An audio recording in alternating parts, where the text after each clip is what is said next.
चलिए, स्वागत है आप सभी का इस नए लाइव लेक्चर में। और हम लोग जो है, ये पार्ट आपका बी है, जैसा कि थंबनेल में आपको बताया गया है। और हम लोगों ने जो है पिछले वीडियो में 71 तक कर लिया था, ठीक ना। उसके बाद हम लोग 72 के लिए स्टार्ट करेंगे। चलिए आइए शुरू कर लेते हैं। कि हम लोग को बहुत खत्म करना है बाबू, है कि नहीं, इसलिए हम लोग रुकेंगे नहीं, डायरेक्टली हम लोग क्या करेंगे, स्टार्ट करेंगे। देखिए, प्रश्न बोला है 72 कि निम्नलिखित में कौन अम्ल नहीं है। आपको बताया गया था कि अम्ल की परिभाषा क्या बताया गया था, कि जो करके आयनों में टूटे H प्लस यानी हाइड्रोजन आयन दे, ठीक है। तो HCl है ना, HCl जैसे इसका एक्वस विलयन लेंगे, जलीय विलयन, ये आपका H प्लस और Cl माइनस में टूटेगा, यानी इसमें हाइड्रोजन आयन है, यानी कि ये अम्ल होगा। ठीक है, इसका भी अगर आप एक्वस सॉल्यूशन लेंगे और इसको, तो ये भी क्या होगा आपका H प्लस आयन में और एक नाइट्रेट आयन में टूट जाएगा, लेकिन इस तरीका से। तो हम कह सकते हैं कि ये भी क्या होगा, अम्ल होगा। अगर हम इसका एक्वस सॉल्यूशन लेते हैं, ये भी जो है आपका H प्लस डबल रहेगा आपका, और एक जो है सल्फेट आयंस भी देगा, डबल नेगेटिव, इसमें टूटेगा। लेकिन जैसे ही आप इसका एक्वस सॉल्यूशन में इसको अगर तोड़िएगा, K प्लस और OH माइनस में टूटेगा, है कि नहीं। इसका अर्थ हमने जब शुरू में बताया था आप लोगों को, कि अगर जो है टूट करके H प्लस आयन दे, उसको बोलते हैं अम्ल। और जो OH माइनस देते यानी क्षार, बोलते हैं क्षार। KOH एक क्षार है, ठीक है। बाकी तीनों क्या है आपका, है अम्ल है ना, अम्ल है। तो इस तरह से हमारा आंसर कौन हो जाएगा, आपका KOH हो जाएगा। क्लियर सभी को। एक जो है KOH की बात करें, इसका नाम होता है भाई साहब कास्टिक पोटास, है कि नहीं। कास्टिक पोटास के नाम से इसको जानते हैं, पोटास के नाम से इसको, कास्टिक पोटास के नाम से जानेंगे। क्लियर। चलिए, आई थिंक आपको समझ में आ गया होगा। तो डी जो है 72 का राइट आंसर हो जाएगा, डी। नेक्स्ट आते हैं, और एक निम्नांकित में कौन संक्षारक अम्ल है। संक्षारक अम्ल है कि नहीं, तीन है बाबू, ध्यान रखिएगा। तो संक्षारक अम्ल कितने हैं, तीन है। संक्षारक अम्ल बोल दिया जाए या फिर प्रबल अम्ल बोल दिया जाए, प्रबल अम्ल भी बोल दिया जाए ना। तीन याद रखिएगा आप लोग। तीन कौन कौन बाबू, समझिए ध्यान से। एक हो जाता है आपका HCl यानी कि हाइड्रोक्लोरिक अम्ल। दूसरा हो जाता है H2SO4 सल्फ्यूरिक अम्ल। और तीसरा हो जाता है HNO3 यानी कि नाइट्रिक अम्ल। तीन ऐसे अम्ल है जो प्रबल अम्ल कहलाएगा, यानी कि संक्षारक अम्ल कहलाएगा। इसमें देख लीजिए कौन है आपका, इसमें राइट आंसर हो जाए सल्फ्यूरिक अम्ल, है कि नहीं। मेथेनोइक अम्ल, मेथेनोइक अम्ल को हम लोग जो है फॉर्मिक अम्ल के नाम से भी जानते हैं, है कि नहीं। क्या बोलते हैं इसको, फॉर्मिक अम्ल बोलते हैं, फॉर्मिक अम्ल बोलते हैं, जो कि चींटी के डंक वगैरह में पाया जाता है। एथेनोइक अम्ल को हम लोग जो है एसिटिक अम्ल के नाम से जानते हैं, जो कि सिरका वगैरह में पाया, सिरका में पाया जाता है ना। चलिए, यानी बी राइट आंसर हो जाएगा बाबू। नेक्स्ट आते हैं, बैटरी का अम्ल किससे कहा गया है, बेहद आसान है। बैटरी का अम्ल हम लोग बोलते हैं सांद्र जो है सल्फ्यूरिक अम्ल को, यानी H2SO4 को हम लोग जो है बैटरी का अम्ल बोलते हैं। क्लियर सभी को।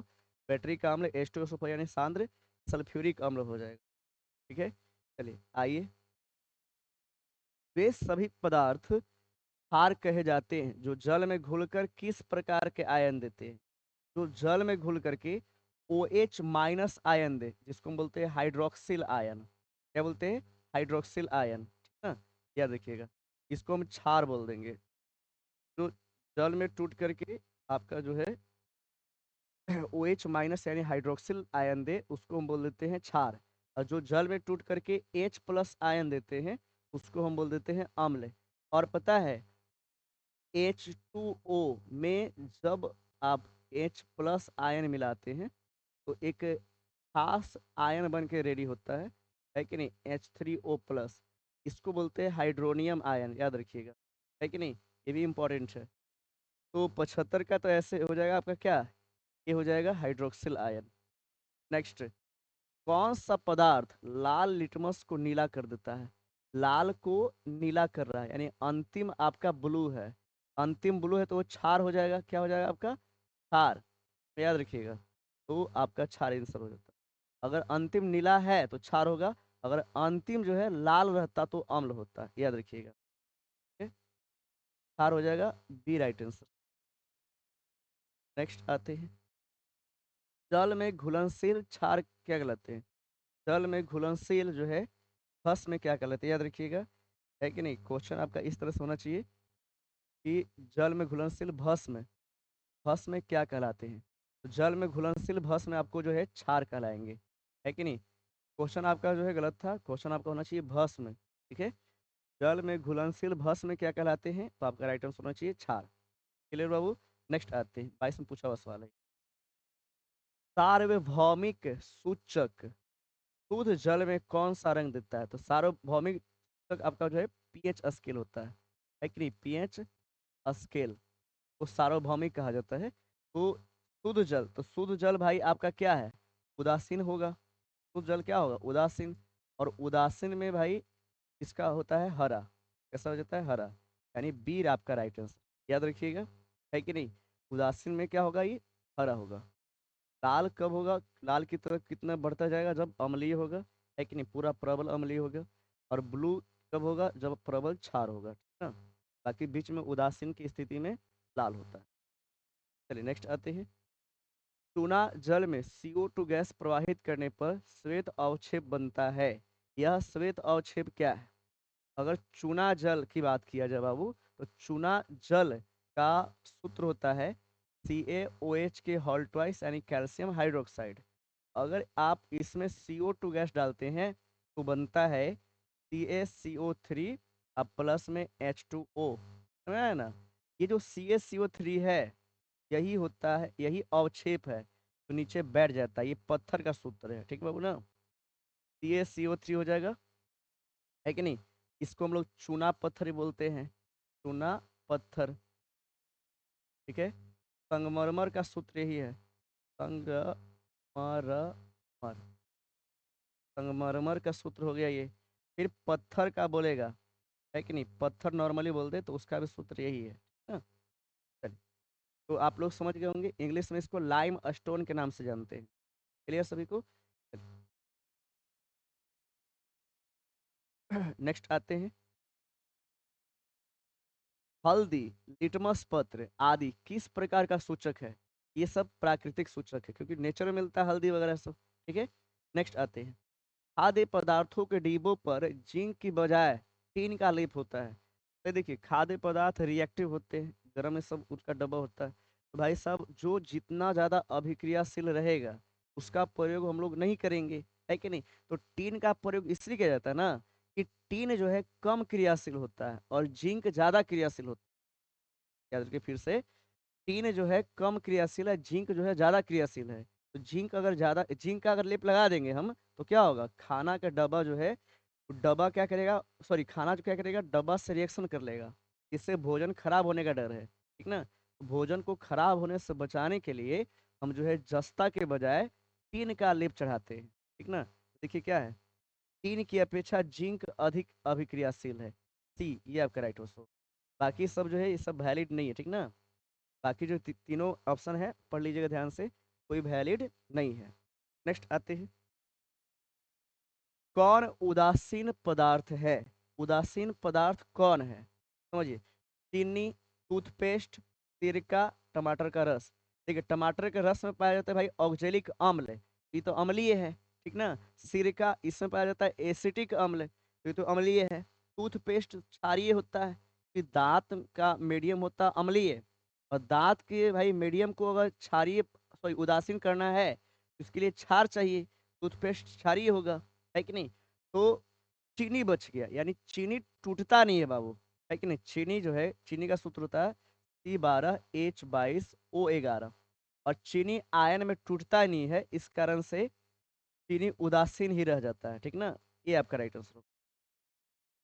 चलिए, आपको देख लिया जाए कितने लोग जुड़े हुए हैं।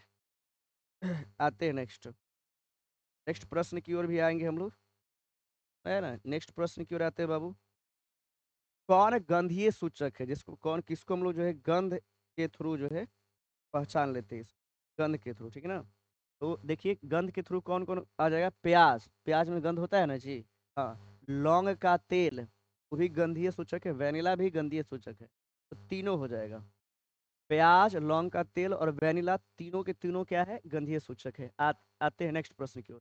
धात्विक ऑक्साइड को किस प्रकार का ऑक्साइड कहा जाता है? कोई धातु लेते हैं, Na धातु है, इसको ऑक्सीजन से कराया गया रिएक्शन, रिएक्शन करके देगा आपका Na2O, और Na2O को जब जल से अभिक्रिया करवाएंगे तो ये बनता है NaOH। क्या बनता है? NaOH बनता है, सॉरी, NaOH बनता है। समझा कि नहीं समझा? ये एक प्रकार का प्रबल क्षार है, यानी क्षारीय हो गया। समझ ध्यान से। तुम क्या बोल देंगे यहाँ पे भाई? तो सोडियम का जो ऑक्साइड है, यानी कि ये वाला, ये कैसा रहेगा? आपका क्षारीय है। इसका मतलब कह सकते हैं कि जितने भी धातु है उसकी जो ऑक्साइड होगी वह क्षारीय प्रकृति का होगा, क्षारीय ऑक्साइड होगा। डी आपका राइट आंसर होगा। क्लियर? नेक्स्ट आते हैं, नेक्स्ट प्रश्न की ओर बढ़ते हैं। ठीक है, बिल्कुल 2 से 3 बार उसको घुमा के देखिएगा आप लोग। अधात्विक ऑक्साइड को क्या कहते हैं? एक कार्बन क्या है? अधातु है। ये जब ऑक्सीजन से करेगा, जलाएंगे इसको, तो CO2 बनाएगा। और जब CO2 को हम लोग जो है जल में अभिक्रिया कराएंगे तो ये बनता है H2CO3, यानी कार्बोनिक अम्ल। क्या होगा? ये कार्बोनिक अम्ल हो जाएगा। ये अम्ल ना है बाबू, अम्ल बनाना।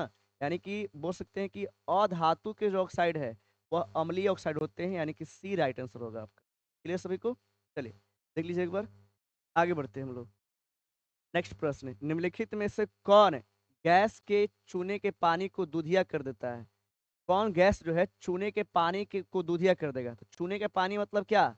चूने के पानी मतलब CaOH के हॉल ट्वाइस, है कि नहीं? इसको आप अब CO2 करिएगा तो CaCO3 हो जाता है, अब प्लस H2O। इसके बनने के कारण जो है पानी का रंग दूधिया हो जाता है। कैसा हो जाता है? दूधिया। समझा कि नहीं समझा? तो कौन सा गैस दिए हम लोग? CO2 गैस दिए ना जी। CO2 गैस हो जाएगा आपका सी राइट आंसर। क्लियर है? 4 से 5 बार करके देखिएगा, बहुत कंसेप्ट आसान हो जाएगा।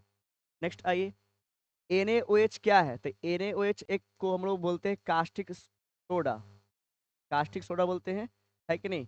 यह एक प्रकार का प्रबल क्षार है, प्रबल प्रबल क्षार है। ठीक ना, समझ आया ना? ये प्रबल क्षार है। क्या हो जाएगा आपका? क्षार। बी राइट आंसर होगा। क्लियर सभी को? B will be right answer for this question. We have to move forward. And ये क्वेश्चन क्या करता है हमें कि अम्ल और क्षार आपस में अभिक्रिया कर क्या बनाते हैं? देखिए ध्यान समझिएगा। जब कोई अम्ल अगर अभिक्रिया करता है क्षार से तो अभिक्रिया करके बनाता है लवण, आप प्लस बनाता है आपका जल। ठीक है, लवण और जल, तो भाई क्या हो जाएगा आपका? लवण हो जाएगा। सी राइट आंसर होगा। चलिए, समझ आ गया ना आप लोगों को? मजा आ रहा है? चलिए आगे बढ़ते हैं। कौन भस्म नहीं है? कौन भस्म नहीं है? तो भाई सॉरी, एक मिनट। कौन भस्म नहीं है? देखो ध्यान से। CaO भस्म है कि नहीं? क्योंकि इसकी प्रकृति क्षारीय होती है। क्षार है, डायरेक्टली आप छाट लेना इसको, यानी क्षारीय प्रकृति है, या क्षारक बोल देते हैं इसको। ये भी क्या आपका क्षारक है, या क्षार समझिए कि। ठीक है, ये भी Na2CO3 भी, Na2CO3 हो गया। ये भी, इसकी प्रकृति भी क्षारीय होती है। ठीक ना, इसकी प्रकृति भी कैसी होगी? क्षारीय होगा। लेकिन NaCl क्या आपका है? NaCl आपका लवण है। क्या है? लवण है। तो बी आपका राइट आंसर हो जाए। नेक्स्ट आते हैं, निम्नलिखित यौगिकों में कौन अम्ल है? तो बताया गया कि जो भाई टूटने के बाद हाइड्रोजन देगा, हाइड्रोजन आयन। ये तो टूटेगा तो भाई कॉपर और ऑक्सीजन में देगा, है कि नहीं? ये टूटेगा तो आपका 2 अमाउंट हाइड्रोजन देगा, एक अमाउंट देगा आपका सल्फर, सल्फेट आयन। ये टूटेगा, ये सब सोडियम प्लस ऑक्सीजन देगा। ये टूटेगा तो कैल्शियम प्लस हाइड्रोक्साइड आयन देगा। ठीक है, 2 देगा इसमें, ये 2+A। तो इसमें देखिए समझिएगा, अम्ल जो है आपका कौन हो जाएगा? H2SO4 सल्फ्यूरिक अम्ल है। ठीक ना? देखो इतनी बार मैं रिपीट इसको करा दिया हूँ कि अगर मैं नहीं बोलूँ तो देखते के साथ ही आपको लोग इसको लगा दीजिएगा कि ये भाई यहाँ सल्फ्यूरिक एसिड है कि नहीं? चलिए आइए, नेक्स्ट है, अधातु के ऑक्साइड को क्या कहते हैं? तो अधातु के ऑक्साइड अम्लीय होते ही बताया गया कि अधातु के ऑक्साइड कैसे होते हैं? अम्लीय। और धातु के ऑक्साइड क्षारीय होगा। निम्नलिखित में कौन क्षारीय ऑक्साइड है? तो क्षारीय ऑक्साइड मतलब धातु के जो ऑक्साइड होगा। तो धातु देखो, सल्फर धातु है नहीं, नाइट्रोजन धातु है नहीं, फास्फोरस धातु है नहीं, कौन धातु है? सोडियम। हाँ, सोडियम धातु है भाई। ये हो जाएगा आपका, क्योंकि सोडियम के ऑक्साइड कैसे होंगे? क्षारीय होंगे। यानी धातु के ऑक्साइड कैसे होंगे? क्षारीय होंगे। नेक्स्ट, निम्नलिखित में से कौन यौगिक सबसे अधिक क्षारीय होता है? तो सबसे अधिक क्षारीय सोडियम का होगा भाई, कि सोडियम की क्रियाशीलता सबसे अधिक है। तो जो जितना अधिक क्रियाशील होगा उसके ऑक्साइड उतना ही अधिक क्षारीय होगा। याद रखिएगा, बी आपका राइट आंसर होगा। सोडियम का ऑक्साइड। नेक्स्ट है आपका अम्लराज में HCl और HNO3 का अनुपात क्या है, सुनना ध्यान से। तो आपको बताना है, देखना ध्यान से, HNO3 में 3 है ना, तो 3 को यहाँ भेज दो, यानी 3 रहेगा ये, और ये आपका 1 रहेगा। ये ट्रिक है याद करने का, याद रखिएगा। HCl और HNO3 में यहाँ 3 है, तो 3 को सीधे आप इधर भेज दीजिए, 3 इधर इसके लिए और ये 1 उसके लिए। अगर पूछता हमें HNO3 और HCl का रेशियो कितना है, तब आपको इसको भी इधर भेज दिया पड़ेगा ऐसे, और फिर इसको ऐसे। समझ आया कि नहीं? बेहद आसान है इसको समझना। अगर अम्लराज बोले तो ये तो आपका क्या हो जाएगा बताइए, इसमें आपका हो जाएगा ये इस तरीके से। क्लियर सभी को? चलिए, अम्लराज जिसको हम लोग जो है एक्वा रेजिया बोलते हैं, क्या बोलते हैं इसको? Aqua regia. एक्वा रेजिया के नाम से जानते हैं। इसमें सोना चांदी घुल जाता है कि नहीं? AuAgPt ये सब जो है इसमें घुलता है। क्लियर सभी को? चलिए नेक्स्ट। निम्नलिखित में कौन सबसे अधिक अम्लीय ऑक्साइड है? सबसे अधिक अम्लीय ऑक्साइड कौन होगा भाई? देखिए, ये तीनों तो भाई क्या है, तीनों तो आपका चूंकि गलत हो गया ऐसे ही, क्योंकि कैल्शियम क्या है, धातु है, मैग्नीशियम भी धातु है, और सोडियम भी धातु है। और तीनों का ऑक्साइड जो है अम्लीय हो ही नहीं सकता है, क्योंकि हम लोग पढ़े हैं कि धातु के ऑक्साइड हमेशा क्षारीय होते हैं। तो SO2 हो जाए, क्योंकि SO2 क्या है, SO2 में S क्या है, अम्लीय है। और अधातु के ऑक्साइड हमेशा क्या होते हैं, अम्लीय होते हैं। डी आपका राइट आंसर होगा। नेक्स्ट आते हैं, वे अम्ल वे पदार्थ होते हैं जो जल में घुलकर क्या देते हैं? तो देखिए, जो जल में घुल करके H+ आयन देते हैं। इसके ऑप्शन नहीं है, लेकिन फिर भी आंसर क्या हो जाएगा आपका? Hydrogen ion. जो हाइड्रोजन आयन देते हैं जल में घुलकर, उसको बोलेंगे हम क्या? अम्ल बोलेंगे। घरेलू गैस जिसको बोलते हैं LPG, है कि नहीं? LPG में इसका प्रमुख अवयव क्या है? तो LPG का प्रमुख अवयव आपका हो जाता है ब्यूटेन। याद रखिएगा, ब्यूटेन इसका राइट आंसर होगा। ब्यूटेन में भी दो प्रकार के ब्यूटेन होते हैं उसमें। एक होता है एन ब्यूटेन यानी कि नॉर्मल ब्यूटेन, और एक होता है आपका आई ब्यूटेन यानी कि आइसो ब्यूटेन। ठीक ना? नॉर्मल और आइसो दो प्रकार के ब्यूटेन इसमें मिलेंगे आपको। तो आपका राइट आंसर भी क्या जाना है? Butane B. आयोडीन को निम्नलिखित में किस द्रव में घोलने से टिंचर आयोडीन बनता है? देखिए, I2 को हम लोग जब घोलते हैं C2H5OH, मतलब कि एथिल अल्कोहल में, इसमें घोलेंगे एथिल अल्कोहल में, तब इसको बोला जाता है भाई आपका टिंचर आयोडीन। क्या बोलते हैं इसको? टिंचर आयोडीन के नाम से जानते हैं। क्लियर सभी को? ये आपका हो जाता है एथिल अल्कोहल, डी। डी आपका राइट आंसर। क्लियर सभी को? चलिए, बहुत अच्छे। नेक्स्ट आते हैं, बिल्कुल बस रिपीट ही करना है कि नहीं? आपको बेहद बेहद आसान रहेगा। एक बार आप कंसेप्ट पूरा पढ़ लीजिएगा चैप्टर का, तो है ही नहीं, आपको सारा चीज़ आसान लगेगी। कौन सी धातु अम्ल और क्षार दोनों से अभिक्रिया करता है? कौन ऐसा है भाई साहब जो अम्ल और क्षार दोनों से अभिक्रिया करता है? तो ये बात सही है भाई, अम्ल क्षार से कौन अभिक्रिया आसानी से कर लेगा? तो जिसकी क्रियाशीलता श्रेणी यानी अच्छा होगा, है कि नहीं? तो ये जिंक का होता है, क्योंकि पढ़ेंगे आप लोग, जिंक जो है, जिंक का ऑक्सीजन, जिंक ऑक्साइड होता है कि नहीं? तो किस धातु का ऑक्साइड होना चाहिए तब बेटर रहता है? कि इसको हम बोलते हैं उभयधर्मी ऑक्साइड। क्या बोलते हैं? उभयधर्मी ऑक्साइड। कि जिंक धातु का जो ऑक्साइड होता है बाबू, अम्ल और क्षार दोनों से अभिक्रिया कर सकते हैं। ऐसे भी अम्ल और क्षार दोनों से अभिक्रिया करने के लिए इसमें से वो जो होगा जिसकी क्रियाशीलता सबसे अधिक है, जिंक की अधिक है इसमें। आते हैं नेक्स्ट, नींबू में किस प्रकार के अम्ल पाए जाते हैं? तो नींबू में साइट्रिक अम्ल होता है, याद रखिएगा, नींबू में साइट्रिक अम्ल। एस्कॉर्बिक अम्ल जो है विटामिन ए में पाया जाता है। विटामिन ए का रासायनिक, सॉरी, विटामिन सी का रासायनिक नाम है, और विटामिन सी में पाया जाता है। कार्बनिक अम्ल जो है जितने भी ठंडा पेय पदार्थ यानी सॉफ्ट ड्रिंक है, तो वो सब में आपको कार्बनिक अम्ल मिलेगा, है कि नहीं? H2CO3 ये मिलेगा आपको कार्बनिक अम्ल किस में? तो सॉफ्ट ड्रिंक के समय में। नेक्स्ट आते हैं, कौन अम्लीय पदार्थ है? कौन अम्लीय है? तो नारंगी का रस यानी संतरा का रस अम्लीय है भाई, क्योंकि इसमें साइट्रिक अम्ल पाया जाता है। क्या पाया जाएगा इसमें? साइट्रिक अम्ल पाया जाएगा। और साइट्रिक अम्ल पाया जाने के कारण ये क्या हो जाएगा आपका? अम्लीय हो जाता है। नेक्स्ट है, NaOH CaOH विलयन से विद्युत धारा के प्रवाह से कौन सी आयन मुक्त होती है? तो OH निगेटिव आयन मुक्त होगा, क्योंकि भाई इसमें क्या आपको OH दिख रहा है ना, OH निगेटिव हो जाएगा। क्लियर। चलिए नेक्स्ट है आपका, क्योंकि तीनों में बोल रहे हैं, दोनों में बोल रहा है आपका ध्यान, कि दोनों में जो कॉमन होगा उसकी बात कर रहे हैं। नेक्स्ट आइए, सोडियम क्लोराइड के जलीय विलयन से विद्युत धारा प्रवाहित करने पर यह विघटित होकर सोडियम हाइड्रोक्साइड बनाता है। इस प्रक्रिया को क्या कहते हैं? तो भाई चूंकि आपने इसमें विद्युत धारा प्रवाहित किया है, क्या प्रवाहित किया है? विद्युत धारा। तो विद्युत धारा जैसे शब्द आए तो आपको उसके में लगा देना है विद्युत विघटन प्रक्रिया। विद्युत विघटन प्रक्रिया, अगर आप किसी भी, अगर आप अपघटन अभिक्रिया को विद्युत दे करके तोड़ते हैं तो इसमें आपको जो है उसको विद्युत विघटन अभिक्रिया बोल देंगे। नेक्स्ट, अम्ल का पीएच मान क्या होता है? तो 7 से कम होगा, याद रखिएगा अम्ल का पीएच मान हमेशा 7 से कम होगा। ए आपका राइट आंसर। चलिए बहुत अच्छे है। नेक्स्ट आते हैं, मधुमक्खी का डंक एक अम्ल छोड़ता है जिसके कारण दर्द और जलन का अनुभव होता है। यह कौन सा अम्ल है? तो मधुमक्खी के डंक में भाई साहब आपको पाया जाता है फॉर्मिक अम्ल, याद रखिएगा फॉर्मिक अम्ल, ये बताया जा चुका है कई बार। और इसको हम बोलते हैं क्या, मेथेनोइक अम्ल के नाम से भी जानते हैं, है कि नहीं? इसी को हम क्या बोलते हैं, मेथेनोइक अम्ल। इसका फॉर्मूला होता है आपका HCOOH, HCOOH, ठीक है ना, ऐसे। एथेनोइक अम्ल की बात करें, इसको हम लोग जो है एसिटिक अम्ल की संज्ञा देते हैं, एसिटिक अम्ल के नाम से जानते हैं इसको, है कि नहीं? और ये इसका सूत्र हो जाता है CH3COOH। क्लियर सभी को? और हम लोग जो है, हाँ, और ये पाया जाता है कहाँ? ये पाया जाता है आपका सिरका में। कहाँ मिलेगा? सिरका में। सिट्रिक अम्ल की बात करें भाई तो ये पाया जाता है नींबू में, याद रखिएगा नींबू में पाया जाएगा ये। सिट्रिक अम्ल नींबू में पाया जाता है। ऑक्जेलिक अम्ल की बात करें तो ये आपका पाया जाता है टमाटर में, है कि नहीं? टमाटर में पाया जाता है। ये पूरी तरह से बातें आप क्लियर करते चलिएगा, है कि नहीं?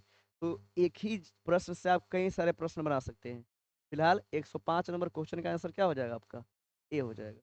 नेक्स्ट आते हैं, अम्ल का जलीय विलयन विद्युत का संचालन करता है, क्योंकि अम्ल जल में आयनित होता है। जब तक आयन नहीं बनेगा तब तक ये विद्युत का संचालन कर ही नहीं पाएगा। कि विद्युत का संचालन करने के लिए या तो जो है फ्री इलेक्ट्रॉन चाहिए, या फिर जो है आपका फ्री आयंस चाहिए।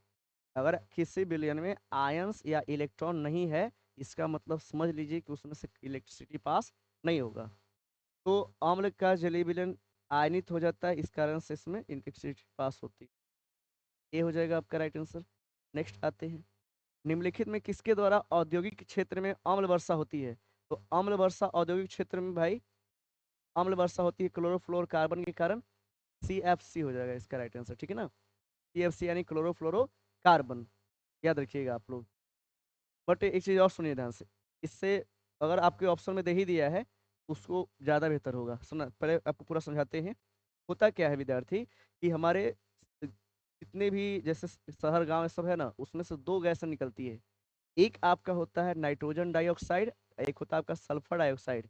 ये जब ये इतनी हल्का होती है ना कि ऊपर जाती है, जैसे बादलों के पास पहुंचेगा ना तो पानी से रिएक्शन करता है।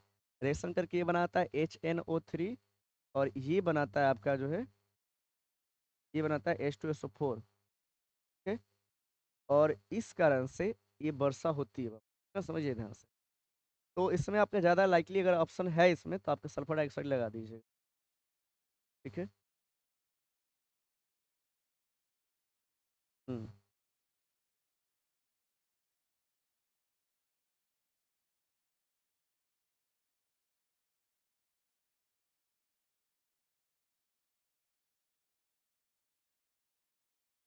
लाइव देख। आइए, किसके द्वारा औद्योगिक क्षेत्र में वर्षा होती है? तो अगर ऑप्शन में है आपका सल्फर डाइऑक्साइड तो इसको लगा दीजिए। नेक्स्ट आगे बढ़ते हैं, एक और आपका कौन है, नाइट्रोजन डाइऑक्साइड भी है। दोनों के कारण होती है हम लोग। ये जब देखो नाइट्रिक अम्ल हो गया आपका, और प्लस में सल्फ्यूरिक अम्ल हो गया, ये दोनों जब बादल के साथ नीचे आता है पानी के साथ, तो वर्षा को अम्ल वर्षा के नाम से जानते हैं। इससे क्या होता है, संगमरमर जो क्षेत्र, संगमरमर वाला जितने भी ना, उसके लिए भाई इसको संगमरमर के लिए काल है ये, कि जा करके CaCO3 को तोड़ देता है। संगमरमर का फॉर्मूला क्या है? CaCO3। उसमें से कैल्शियम को गायब करता है, जिससे क्या हो, संगमरमर कमजोर हो जाती है। ठीक है ना? तो ताजमहल के ऊपर जो है डॉट, जैसे अम्ल वर्षा के कारण ना पूरा डॉट डॉट होकर के मध्यम कलर आ गया है, इसके कारण ही इसे संगमरमर का कैंसर भी कहते हैं, उसको बोल दिया जाता है। नेक्स्ट आते हैं, मानव शरीर यानी हमारा शरीर पीएच परास के बीच काम करता है, कितना से कितना, 7 से 7.8। ये याद रखिएगा, ये पीएच मान होता है। आसान है, चलिए आगे बढ़ते हैं। किसी भी उदासीन विलयन का पीएच मान कितना होगा आपका, 7 हो जाएगा। उदासीन विलयन का पीएच मान कितना होगा, 7 होगा, याद रखिएगा। नेक्स्ट, निम्नांकित में से कौन सा आयन लाल लिटमस पत्र को नीला कर देता है। लाल को नीला कर रहा है मतलब कि भाई क्षारीय हो जाएगा, यानी कि OH, यानी कि हाइड्रोक्सिल आयन। चलिए याद रखिएगा। नेक्स्ट, निम्नांकित में कौन सबसे प्रबल अम्ल या सबल अम्ल है। सबसे भाई चारों में देखिए ध्यान से, तो बताया गया था आपको 3 वो प्रबल अम्ल है। फिर से मैं लिख देता हूँ, है कि नहीं। एक आपको बताया गया HCl, दूसरा बताया गया आपको HNO3, तीसरा बताया गया आपको H2SO4। ये 3 अम्ल ऐसे हैं जो स्ट्रांग होता है। इसमें मिलाव कौन सा हो जाएगा आपका, B right answer, B will be right answer. Next, शुद्ध जल का पीएच मान कितना होता है, 7 अभी था। नेक्स्ट आते हैं, किस किस पीएच मान वाला विलयन सबसे अधिक क्षारीय होगा। जो जितना अधिक पीएच मान होता है ना, 7 से अधिक है, जितना 7 से अधिक होता है, देखिए आप समझिए, मैं थोड़ा सा बोल देता हूँ आप लोगों से। 0 से लेकर के 7 और 7 से लेकर के 14, यही पीएच वैल्यू है ना। बीच में उदासीन होता है, बीच में कैसा होगा, उदासीन। कम करोगे, 7 से कम आओगे तो अम्लीयता बढ़ती जाएगी, अम्लीयता बढ़ती जाएगी, समझ आया कि नहीं समझ, बढ़ेगी। और अगर 7 से इधर की ओर आएंगे तो क्षारकता भी क्या होती जाएगी, बढ़ती जाएगी। सबसे अधिक क्षारीय पूछ रहा है ना, 7 से जितना अधिक होगा, तो सबसे अधिक किसका है भाई, पीएच वैल्यू 11 का है। ठीक है, तो सी आपका राइट आंसर हो जाए। ठीक है, काटना सीखिए ऑप्शन को कंसेप्ट के साथ। ठीक है, नेक्स्ट, अपच की स्थिति में, है कि नहीं, देखिए सर क्वेश्चन है, ऐसी क्वेश्चन है, अपच की स्थिति में उदर अत्यधिक मात्रा में अम्ल उत्पन्न करता है कि नहीं। अपच स्थिति होती है ना, तो उदर जो है बहुत ज्यादा मात्रा में अम्ल उत्पन्न करता है, जिससे उदर में दर्द एवं जलन उत्पन्न होता है। इसका उपचार इस दुर्बल क्षार द्वारा किया जाता है कि नहीं। इसके उपचार में भाई साहब क्या करेंगे, याद रखिएगा, इसके उपचार के लिए आपको मिल्क ऑफ मैग्नीशिया की सहायता लेना पड़ेगा। इसकी सहायता लेना पड़ेगा, milk of magnesia, milk of magnesia की सहायता लेना पड़ेगा। और इसका भाई फॉर्मूला होता है MgOH के होल ट्वाइस, है कि नहीं। इस तरीका से केमिकल नेम समझ गए होंगे। केमिकल नेम क्या हो जाएगा आपका, मैग्नीशियम हाइड्रोक्साइड, मैग्नीशियम हाइड्रोक्साइड, है कि नहीं। मैग्नीशियम हाइड्रोक्साइड से इसका सहायता करते हैं अपच का। ये एक प्रकार का जो है एंटीसेप्टिक है, सॉरी एंटीसेप्टिक बोल रहे हैं, प्रति अम्ल है, यानी कि क्या बोलते हैं उसको, एंटासिड, है कि नहीं, एंटासिड है। और एंटासिड जो है कैसे होते हैं, एंटासिड मूलतः क्षारीय होते हैं, याद रखिएगा, जितने भी एंटासिड है सबके सब क्षारीय होते हैं। तो अपच का उपचार जो है हम लोग करते किससे हैं, मिल्क ऑफ मैग्नीशिया से, मैग्नीशियम हाइड्रोक्साइड जो कि एक प्रकार का एंटासिड है। आगे बोला गया सोडियम हाइड्रोक्साइड का पीएच वैल्यू कितना होता है। सोडियम हाइड्रोक्साइड का भाई 14 होता है भाई, याद रखिएगा, 14 है, कितना है, 14 सबसे ज्यादा। MgOH के होल ट्वाइस का जो है तो मिल्क ऑफ मैग्नीशिया, इसका होता है कितना आपका, 10 होता है। पीएच वैल्यू किसी किसी का रट लेना है जो इंपॉर्टेंट है। ठीक है, नेक्स्ट आते हैं, अम्लीय ऑक्साइड के विलयन का पीएच मान क्या होगा। अम्लीय ऑक्साइड के पीएच वैल्यू क्या होगा भाई, तो अम्लीय ऑक्साइड मतलब पीएच वैल्यू कम होगा। अम्लीय ऑक्साइड मतलब क्या भाई, अम्ल होगा, यानी अम्ल होगा तो 7 से कम होगा। तो 7 से कम कौन है इसमें, तो 7 से कम एक ही ऑप्शन दिखाई दे रहा है, वो है क्या आपका, डी, है कि नहीं, 4 हो जाएगा आपका right answer. Next, milk of magnesia का पीएच वैल्यू बताया गया ना अभी ना, 10.5, 10 के आसपास, तो 10.5 होता है मिल्क ऑफ मैग्नीशिया का। सूत्र क्या बताया था अभी भाई, सूत्र क्या बताया था हमने, बताओ जल्दी से। तो सूत्र आपको बताया गया था इसका, MgOH के होल ट्वाइस, ये आपको बताया गया था सूत्र ना, MgOH के होल ट्वाइस, मैग्नीशियम हाइड्रोक्साइड जिसको बोलते हैं। नेक्स्ट आइए, एक प्रकार का ये था प्रतिजन, अम्लजन। नेक्स्ट बोल रहा है कि आपका किस पीएच मान वाला विलयन सबसे अधिक अम्लीय होगा? तो भाई जो जितना कम होगा, तीनों में चारों में कम कौन है? एक, ये हो जाएगा आपका 7 से। देखो, अम्लीय होने का पहला शर्त क्या है कि 7 से कम होना चाहिए, और दूसरी बात कि जितना जो ज्यादा कम होगा उतना ही ज्यादा प्रबल अम्लीय होगा। तो चारों में सबसे कम कौन है? वन। लौंग किस प्रकार का सूचक है? तो गंधीय सूचक है, बताया गया था ना। लौंग, वैनिला, प्याज हो गया, है कि नहीं, ये सब गंधीय सूचक है। नेक्स्ट है आपका, निम्नलिखित में पीएच का कौन सा मान क्षारक विलयन का मान देता है? क्षारक मतलब 13, 7 से अधिक होना चाहिए, डी हो जाएगा आपका। नेक्स्ट, जठर रस का पीएच मान कितना है? भाई बहुत कम होता है, 1.2 दिया हुआ है, इतना कम। क्योंकि जठर रस में क्या होता है भाई? जठर रस में आपका पाया जाता है HCl, वो भी प्रबल वाला, है ना। समझ आया ना, HCl होता है जठर रस में। जठर रस कहाँ से है भाई? तो अमाशय से निकलता है कि नहीं। चलिए, बहुत अच्छी। नेक्स्ट बात करते हैं, जल में अम्ल मिलाने पर हाइड्रोजन आयन की मात्रा में क्या होती है? कमी आएगा। जाहिर सी बात है कि अगर जो है जल के अंदर, सुनो ध्यान से, जल में अगर अम्ल मिलाते हैं, जल के अंदर जैसे जल लिए, या देखिए जल है और इसमें आपने अम्ल मिलाया, क्या मिलाया? अम्ल। तो जैसे जितना ज़्यादा मिलाते जाएंगे तो उसमें क्या होगा, है कि नहीं। तो हाइड्रोजन आयन की मात्रा में, अच्छा अच्छा, जल में अम्ल मिलाने पर हाइड्रोजन आयन की मात्रा बढ़ेगी, है कि नहीं। तो जल में अम्ल मिलाने पर हाइड्रोजन आयन की मात्रा बढ़ेगी, याद रखिएगा, बढ़ेगी। अगर समझा कि समझा, हाइड्रोजन आयन की मात्रा बढ़ेगी, क्योंकि भाई जैसे ही आप डालोगे जल में अम्ल डालोगे तो क्या होगा, वो टूटेगा, H+ आयन में टूटेगा, ठीक ना। तो उसमें जितना ज़्यादा मिलाओगे उतना ही H+ आयन की मात्रा बढ़ेगी। याद रखिएगा, हम लोग जो है जल के अंदर अम्ल मिलाते हैं, न कि अम्ल के अंदर जल, क्योंकि आप अम्ल के अंदर जल मिलाओगे वो नुकसानदायक रहेगा। नेक्स्ट आते हैं, पूरी तरह से जानते हो, अगर ऐसा जो है एक्सपेरिमेंट नहीं करना चाहिए, ठीक है ना। ये एक्सपेरिमेंट जैसे ही आप करिएगा ना, हुआ क्या कि पूरा अम्ल जो है आपका एक तरह एक मुंह पे आ जाएगा, है कि नहीं।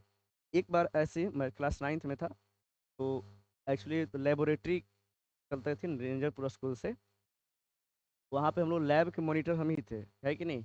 उसमें ऐसे ही सर जो कराए थे कि तो जैसे ही डालना था हमें, है कि नहीं, जल के अंदर आपको जो है अम्ल डालना था, और हमने कंफ्यूज हो गए थे दोनों में। तो हमने याद नहीं था, तो हम अम्ल के अंदर जल डाल रहे थे, फिर सर ने तुरंत इसको हमको मना किए और खींचे, है कि नहीं। नहीं तो क्या होता कि ऐसा, अगर आप जैसे ही अम्ल में जल मिलाएंगे ना, वो इतना ऊर्जा सक्रिय करता है, एक ऊष्माक्षेपी अभिक्रिया होगा, और वो पूरा जो है ना हीट के कारण ग्लास फट सकता था, और पूरा एसिड जो है मुंह पे आ जाता। समझे नहीं समझे। तो इसलिए जो है रोका जाता है, ये नुकसान कभी नहीं करना चाहिए। कभी भी जो है लैब के अंदर या कहीं भी, है कि नहीं, अम्ल के में जल नहीं मिलाना चाहिए। आपको मिलाना कहाँ है? तो जल के अंदर अम्ल मिलाना है, ठीक है ना। नहीं समझा ऐसा। नेक्स्ट आते हैं, जल में अम्लीय या क्षारीय विलयन चालन करते हैं, है कि नहीं। तो भाई अम्लीय या क्षारीय जो है किसका चालन करते हैं? विद्युत का चालन करेंगे, है कि नहीं, सी आपका हो जाए। नेक्स्ट, प्रबल अम्लीय है, प्रबल अम्लीय पीएच वैल्यू 0, क्योंकि 0 से 14 होता है ना जी, तो कम होगा। ये प्रबल अम्लीय है, सबसे अम्लीय, ये प्रबल क्षारीय है। नेक्स्ट, 7 उदासीन हो जाएगा। दही में किस प्रकार का अम्ल पाया जाता है? तो लैक्टिक अम्ल हो जाएगा, दही में लैक्टिक अम्ल पाया जाता है। एक छात्र जांच परख नली में दिए गए सोडियम का बाइकार्बोनेट के तनु विलयन में सार्वभौमिक सूचक कुछ बूंदे मिलाता है, तो निम्नलिखित में कौन सा रंग दिखेगा? है कि नहीं, सुन ध्यान से। सोडियम बाइकार्बोनेट, बताओ सोडियम बाइकार्बोनेट कैसा होता है? सोडियम बाइकार्बोनेट की बात करें विद्यार्थी, तो ये होता है क्षारीय। कैसा होगा? क्षारीय होता है, ठीक ना। अगर वो क्षारीय है तो भाई साहब कौन सा रंग दिखेगा? तो नीला दिखेगा। कैसा दिखेगा? नीला, क्योंकि क्षारीय में कैसा होता है, लाल को नीला कर देता है वो ना, ऐसे तो क्षारीय होगा। नीला हो जाएगा। लवण Na2CO3 का जलीय विलयन का पीएच वैल्यू क्या होगा? 7 से अधिक होगा, याद रखिएगा। लवण है तो क्या, लेकिन ये इसकी प्रकृति क्षारीय होगी, है कि नहीं, क्योंकि ये बनता कैसे है, तो प्रबल अम्ल जिसका नाम है प्रबल क्षार, सॉरी प्रबल क्षार, अब प्लस में दुर्बल अम्ल, जब प्रबल क्षार और दुर्बल अम्ल मिलाइएगा ना, तब इसका निर्माण होता है Na2CO3। बताइए, आप ही बताइए कि क्या अगर हम लोग जो है तो इसकी क्षारीय मात्रा अधिक होगा कि नहीं होगा? क्षार की मात्रा अधिक होगी इसमें, ये इसलिए क्षारीय होता है। और क्षारीय जब है तो इसका पीएच वैल्यू क्या होगा? 7 से अधिक होगा। चलिए, बी हो जाएगा आपका राइट आंसर। नेक्स्ट है, विलयन में H प्लस आयन के निर्माण से पदार्थ की प्रकृति कैसी होती है? देखिए, H प्लस आयन जो है पहचान है अम्ल का, याद रखिए किसकी पहचान है? अम्ल का। अगर किसी पदार्थ में H प्लस आयन की मात्रा अगर बढ़ रहा है तो समझिए कि वो विलयन अम्लीय हो रहा है कि नहीं? अम्लीय हो जाएगा, ए हो जाएगा। नेक्स्ट प्रश्न, क्षार को अम्ल में घुलने पर क्या मुक्त होते हैं? H प्लस आयन कितनी बार पूछा जाएगा भाई? नेक्स्ट, नींबू के रस का पीएच मान क्या है? 2.2 हो जाएगा। नेक्स्ट, मधुमक्खी के डंक मारने पर किस पदार्थ से उपचार करना लाभकारी है? तो जो भाई एंटी थी क्षारीय होगा, क्योंकि मधुमक्खी के डंक में क्या है? अम्ल है, तो उसको उपचार क्षार से करेंगे। तो क्षार का उपचार किसके करोगे भाई? बेकिंग सोडा से। बेकिंग सोडा क्या होता है? NaHCO3, है कि नहीं? NaHCO3, NaHCO3 बेकिंग सोडा होता है, और इसकी प्रकृति क्षारीय होती है, इसलिए इससे उपचार करना मतलब लाभकारी रहेगा, है कि नहीं? तो ये हो जाएगा। बाकी प्लास्टर ऑफ पेरिस की बात करें, सूत्र बताओ इसका। प्लास्टर ऑफ पेरिस क्या होता है? CaSO4.12H2, ये इसका सूत्र है। सोडियम कार्बोनेट Na2CO3, है कि नहीं? अगर .10H2 कर दिए, ये किसका सूत्र हो जाता है? ये हो जाता है आपका, ये होता है धोने वाला सोडा का, है कि नहीं? धोने वाला सोडा, इसको हम लोग जो है इंग्लिश में बोलते हैं वॉशिंग सोडा। क्या बोलते हैं? वॉशिंग सोडा बोलते हैं।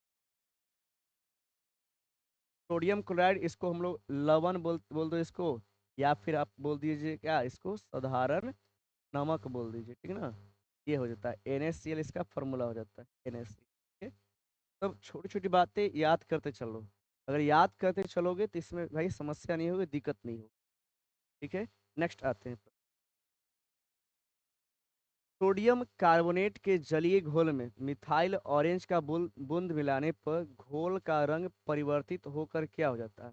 सोडियम कार्बोनेट होता है भाई क्षारीय, कैसा होगा? क्षारीय, याद रखिएगा। और क्षारीय में हमारा जो है मेथिल ऑरेंज कैसा रंग देता है? याद रखिएगा, तो पीला आपका रंग हो जाए, है कि नहीं? कैसा हो जाएगा? पीला। अम्ल में रंगहीन हो जाता है, लेकिन क्षार में पीला हो जाएगा। ए होकर राइट आंसर। नेक्स्ट आते हैं, दांतों को साफ करने के लिए दंतमंजन कैसा होगा? देखिए, बताते हैं आपको, दांत जो होती है ना, दांत में बैक्टीरिया बैठ जाते हैं, ठीक ना? बैक्टीरिया दांतों में, जब आप शाम को भोजन करते हैं तो उस समय दांतों में बहुत सारे जो है खाद्य पदार्थ, जो भोजन के टुकड़े हैं, फंस जाते हैं। और जब रात में ऐसे सोते हैं तो उसके ऊपर वे ऑक्सीडाइज होकर के अम्ल बनाते हैं। क्या बनाते हैं? अम्ल। और अम्ल चूंकि दांत में अम्लीय है कि नहीं? सुबह सुबह हम उसको साफ करना है, तो अम्ल से करेंगे नहीं, चूंकि ऑलरेडी अम्ल है। और अम्ल को साफ करेंगे किससे? न्यूट्रल किससे करेंगे? क्षार से। तो क्षार कौन है भाई इसमें? तो क्षारीय हो जाएगा आपका, ए राइट आंसर हो जाएगा इसमें, ठीक है? नेक्स्ट आते हैं, अम्लीय वर्षा के लिए पीएच वैल्यू क्या होना चाहिए? 5.5 या 5.6 इसमें दिया हुआ है, 5.6 से कम होना चाहिए, याद रखिएगा, 5.6 से कम, ए राइट आंसर। नेक्स्ट आते हैं, टार्टरिक अम्ल निम्नलिखित में से किस में पाया जाता है? टार्टरिक अम्ल जो है इमली में पाया जाएगा भाई, है कि नहीं? इमली में पाया जाएगा। टार्टरिक अम्ल किस में पाया जाएगा? इमली में, है कि नहीं? तो इमली आपका आ गया भाई इस तरीके से। टमाटर में कौन सा अम्ल होता है बताओ? ऑक्जेलिक अम्ल। क्या हो जाएगा आपका? ऑक्जेलिक अम्ल, ठीक है ना? संतरा में कौन सा होगा? तो साइट्रिक अम्ल हो जाएगा। और सिरका में कौन सा होगा? तो एसिटिक अम्ल हो जाएगा, बताया गया है। नेक्स्ट आते हैं, निम्नलिखित में किसके कारण अम्ल वर्षा होती है? तो SO2 बताया गया था, दो कारण है, एक है SO2 आए, दूसरा क्या है आपका? NO2, दोनों के कारण, ठीक है ना? याद रखिएगा। नेक्स्ट होते हैं, आते हैं, तो एक घोल नीले को लाल कर देता है, नीले को लाल, अंतिम लाल है, याद रखिएगा, अंतिम लाल है तो अम्ल होगा। क्या होगा? अम्ल होगा। और भाई साहब, तो अम्ल है तो 7 से कम होगा, है कि नहीं? 7 से कम एक एक में ही ये है, ये हो जाएगा राइट आंसर। क्लियर सभी को? ऐसे छाटो भाई, क्वेश्चन छाटोगे मजा आ जाएगा। नेक्स्ट आते हैं, कौन प्रबल अम्ल है? तो प्रबल अम्ल बताया गया था भाई, तीन चीज है, ये तीनों हो जाएगा, ये तीनों आपका हो जाएगा, यानी कि ऑल हो जाएगा, सभी हो जाएगा, डी आपका राइट आंसर होगा। कई बार आ चुका है। चींटी के डंक में कौन सा अम्ल पाया जाता है? तो मेथेनोइक अम्ल, जिसको हम लोग जो है फॉर्मिक अम्ल के नाम से भी जानते हैं। नेक्स्ट आते हैं, पीएच किसी घोल में किसकी शक्ति को व्यक्त करते हैं? तो हाइड्रोजन का, क्योंकि इसका पूरा नाम है POTNZ, potence of hydrogen ion, ठीक ना। पोटेंस को हम लोग बोलते हैं पावर, ठीक है, तो पावर ऑफ हाइड्रोजन आयन है। तो किसकी शक्ति हो गया भाई? हाइड्रोजन आयन की। A will be right answer. Clear सभी को? चलिए आइए नेक्स्ट आते हैं, यदि किसी हाइड्रोजन आयन का सांद्रता इतना है, 10⁻⁻x दे दिया है मोल प्रति लीटर, उस घोल का पीएच वैल्यू क्या होगा? तो बताया गया कि ये जो आएगा तो इसको ऊपर लॉग लगा दो, लॉग में -x है, इसका बेस 10 छुपा हुआ होता है, तो ये आपका आगे चला जाएगा, आगे तो -x हो जाएगा, फिर आया आपका कितना, लॉग 10/10 हो जाएगा। लॉग 10/10 का वैल्यू कितना होता है? 1 होता है कि नहीं, मालूम है ना आप लोगों को? इसलिए इसका पीएच वैल्यू कितना हो जाएगा? x हो जाएगा। तो कितना आपका है? -x आपका ए राइट आंसर। ओके, बेहद आसान है।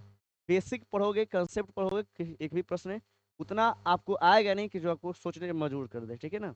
नेक्स्ट आते हैं, निम्नलिखित में कौन गंधीय सूचक है? तो तीनों हो जाएगा, नहीं सॉरी, गंधीय सूचक नहीं है बोल रहा है, सॉरी, नहीं है, क्योंकि शक्कर है कि नहीं, लौंग का तेल है, वेनिला भी है कि नहीं, लेकिन तो ये मैंने सभी दिया है, इसमें सभी तो होगा नहीं, क्योंकि शक्कर जो है नहीं है, याद रखिएगा, शक्कर जो है नहीं है। नेक्स्ट आते हैं, निम्नलिखित में कौन लवण है? तो लवण आपका पोटेशियम सल्फेट हो जाएगा, है कि नहीं, क्योंकि HCl अम्ल है, ये आपका क्षार है क्योंकि OH दिख रहा है, इसमें ये भी OH है यानी क्षार है, और इसमें H है यानी कि ये अम्ल हो जाएगा। पोटेशियम सल्फेट क्या हो जाता है?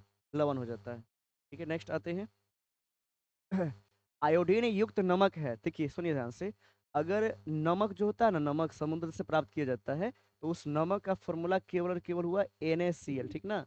तो NaCl में देखा गया कि देखिए, चूंकि आप बॉडी में अगर आयोडीन की कमी होगा ना बाबू, उससे एक घेंघा रोग होता है, जिससे कि दिमागी संतुलन और शारीरिक संतुलन दोनों बिगड़ जाता है, ठीक ना। अगर घेंघा रोग हो जाए तो उस कमी को दूर करने के लिए वैज्ञानिकों ने सोचा कि हम क्यों ना नमक के साथ ही जो है आयोडीन के सोर्स मिला दिया जाए, है कि नहीं। तो इसके लिए भाई नमक के साथ Ki मतलब पोटेशियम आयोडाइड, या फिर KiO3 मतलब पोटेशियम आयोडेट मिला दिया जाता है, ठीक ना। तो देखो, KiO3 यानी पोटेशियम आयोडेट ये भी सही है, और पोटेशियम आयोडाइड दोनों ये भी सही है, यानी A और B दोनों, और इसमें आपका है C में। क्लियर सभी को? बेहद आसान है।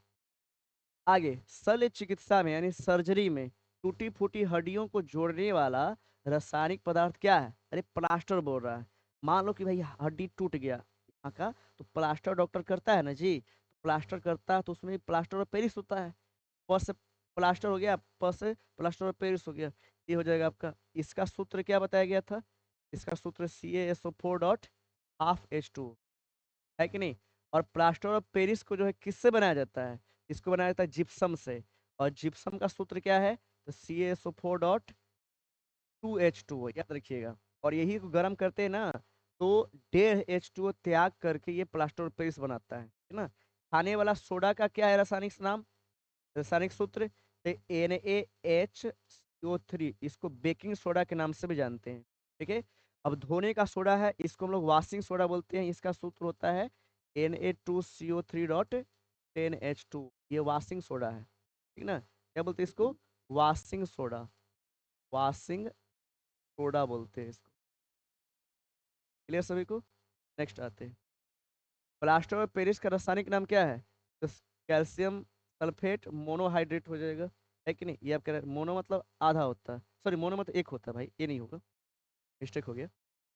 मोनो मतलब एक होता है बहु, एक नहीं होगा, आधा होता है। तो ये देखो, अर्ध दिया हुआ, अर्ध माने आधा, ठीक है ना। इसका क्या बनेगा? CaSO4.12H2, है कि नहीं, ऐसे। चलिए हो गया, देख लिया आप लोग, अर्ध यानी हाफ होगा। अम्ल और भस्म में आपस में अभिक्रिया करेंगे तो लवण बनाएंगे, याद रखिए, बी आपका राइट आंसर। क्लियर। नेक्स्ट आते हैं, लवण बनाने में कौन सा मूल के सहायक होता है? लवण बनाने में भाई क्षारीय और अम्लीय दोनों सहायक होंगे, यानी कि ये आपका राइट आंसर। चलिए नेक्स्ट आते हैं, धोबिया सोडा, देखो कितना 19 में, 20 में, 23 में फर्स्ट और सेकंड दोनों में पूछा हुआ है। ठीक है, धोबिया सोडा मतलब कि वॉशिंग सोडा, है कि नहीं? कई बार बता चुके हैं, वॉशिंग सोडा क्या हो जाएगा? वॉशिंग सोडा में क्या हो जाएगा आपका? तो सोडियम कार्बोनेट सब में है कि नहीं? तो 10 गो H2O होता है, याद रखिएगा, है कि नहीं? सी आपका हो जाएगा। समझे समझे? हम्म। नेक्स्ट आते हैं, निम्नांकित में कौन विजातीय, विजातीय मतलब अलग है, हट करके, है कि नहीं? विजातीय कौन है भाई? तो विजातीय कौन है? देखो, खड़िया का सूत्र भाई CaCO3, है कि नहीं? चूना पत्थर का भी सूत्र CaCO3, संगमरमर का भी सूत्र CaCO3, लेकिन प्लास्टर ऑफ पेरिस का सूत्र क्या? CaSO4 dot ½ H2O। तो आप बता देंगे आसानी से, खड़िया मतलब CaCO3, चूना पत्थर मतलब ये CaCO3, या संगमरमर में CaCO3। कौन अलग है? तीसरे चौथे ना, यानी प्लास्टर ऑफ पेरिस आपका अलग है, बीज आती है, ठीक ना, याद रखिएगा। नेक्स्ट आपका है CaOCl2। ऐसे ये जो है नया एनसीईआरटी में सुधारा है एनसीईआरटी ने, है कि नहीं? CaOCl, याद रखिएगा, CaOCl के होल ट्वाइस फॉर्मूला दिया है ब्लीचिंग पाउडर का, ठीक ना? लेकिन ये पुराना किताब था, पुराना एनसीईआरटी में ऐसे ही था, तो बता देता हूँ मैं, ये विरंजक चूर्ण का सूत्र है, ठीक ना? विरंजक चूर्ण का, ये साधारण नाम पूछ रहा, याद रखिएगा, ये विरंजक चूर्ण होगा। नहीं समझे? कैल्शियम ऑक्सीक्लोराइड है ये, लेकिन पूछ रहा है मैं साधारण नाम ना, इसलिए हमारा राइट आंसर विरंजक चूर्ण होगा। अगर रासायनिक नाम पूछता, तब हमारा कैल्शियम ऑक्सीक्लोराइड हो जाता। क्लियर सभी को? चलिए नेक्स्ट, निम्नांकित में कौन ग्लोबल लवण का सूत्र है? ग्लोबल लवण कौन हो जाएगा भाई? तो आप समझिएगा, सोडियम सल्फेट तो होता ही है, बदले में 10H2O होता है, याद रखिएगा, sodium sulphate Na2SO4 dot 10H2O, इसको बोलते हैं ग्लोबल लवण। ठीक है ना, समझ में आएगा ना? बिल्कुल रटो, बार बार रटो इसको, आसान है। नेक्स्ट, जिप्सम का सूत्र क्या होगा? जिप्सम का, तो जिप्सम में 2H2O होता है, याद रखिएगा, तो जिप्सम को क्या हो जाएगा? CaSO4 dot 2H2। जिप्सम का क्या हो जाएगा? CaSO4 dot 2H2। कौन हो जाएगा? डी हो जाएगा। ठीक है, नेक्स्ट आते हैं, चूना जल का रासायनिक नाम क्या है? चूना जल बोल दिया है, इसका रासायनिक नाम हो जाएगा आपका, जैसे सूत्र क्या होता है? CaOH के होल ट्वाइस, इसको बोलते हैं कैल्शियम हाइड्रोक्साइड। कौन हो जाएगा आपका? बी। बी राइट आंसर होगा। क्लियर सभी को? बेहद आसान है, ऐसे ही बढ़ते चलना बाबू, इस समय जान पड़ा नहीं है। आइए, सोडा एस, सोडा एस माने होता है राख बाबू, ठीक ना? सोडा एस का रासायनिक सूत्र पूछ रहा है, तो सोडा एस का रासायनिक सूत्र आपका हो जाता है सोडियम कार्बोनेट, है कि नहीं? Na2CO3, Na2CO3, सोडियम कार्बोनेट हो जाए सोडा एस, याद रखिएगा। नेक्स्ट आइए, सोडियम जिंकेट का रासायनिक सूत्र क्या है? याद रखिएगा, समझिए ध्यान से, सोडियम जिंकेट का रासायनिक सूत्र पूछ रहा है, तो आपको बताया गया है, समझिए ध्यान से, बहुत आसान है। इसका सूत्र हो जाता है, मैं डायरेक्टली लिख देता हूँ, मैं आपको डायरेक्टली लिख देता हूँ इसका, समझिएगा। देखिए, सोडियम जिंकेट का बहुत ही साधारण सूत्र है Na2ZnO2, ये आपका सोडियम जिंकेट का सूत्र होगा, ठीक ना, याद रखिएगा, सोडियम जिंकेट का सूत्र, ठीक है ना, समझिए, बेहद आसान है। आगे बढ़ते हैं, सोडियम जिंकेट का सूत्र क्या होगा? Na2ZnO2, कौन सा है? Na2ZnO2, ZnO, Na2Zn, ये सब के सब गलत है।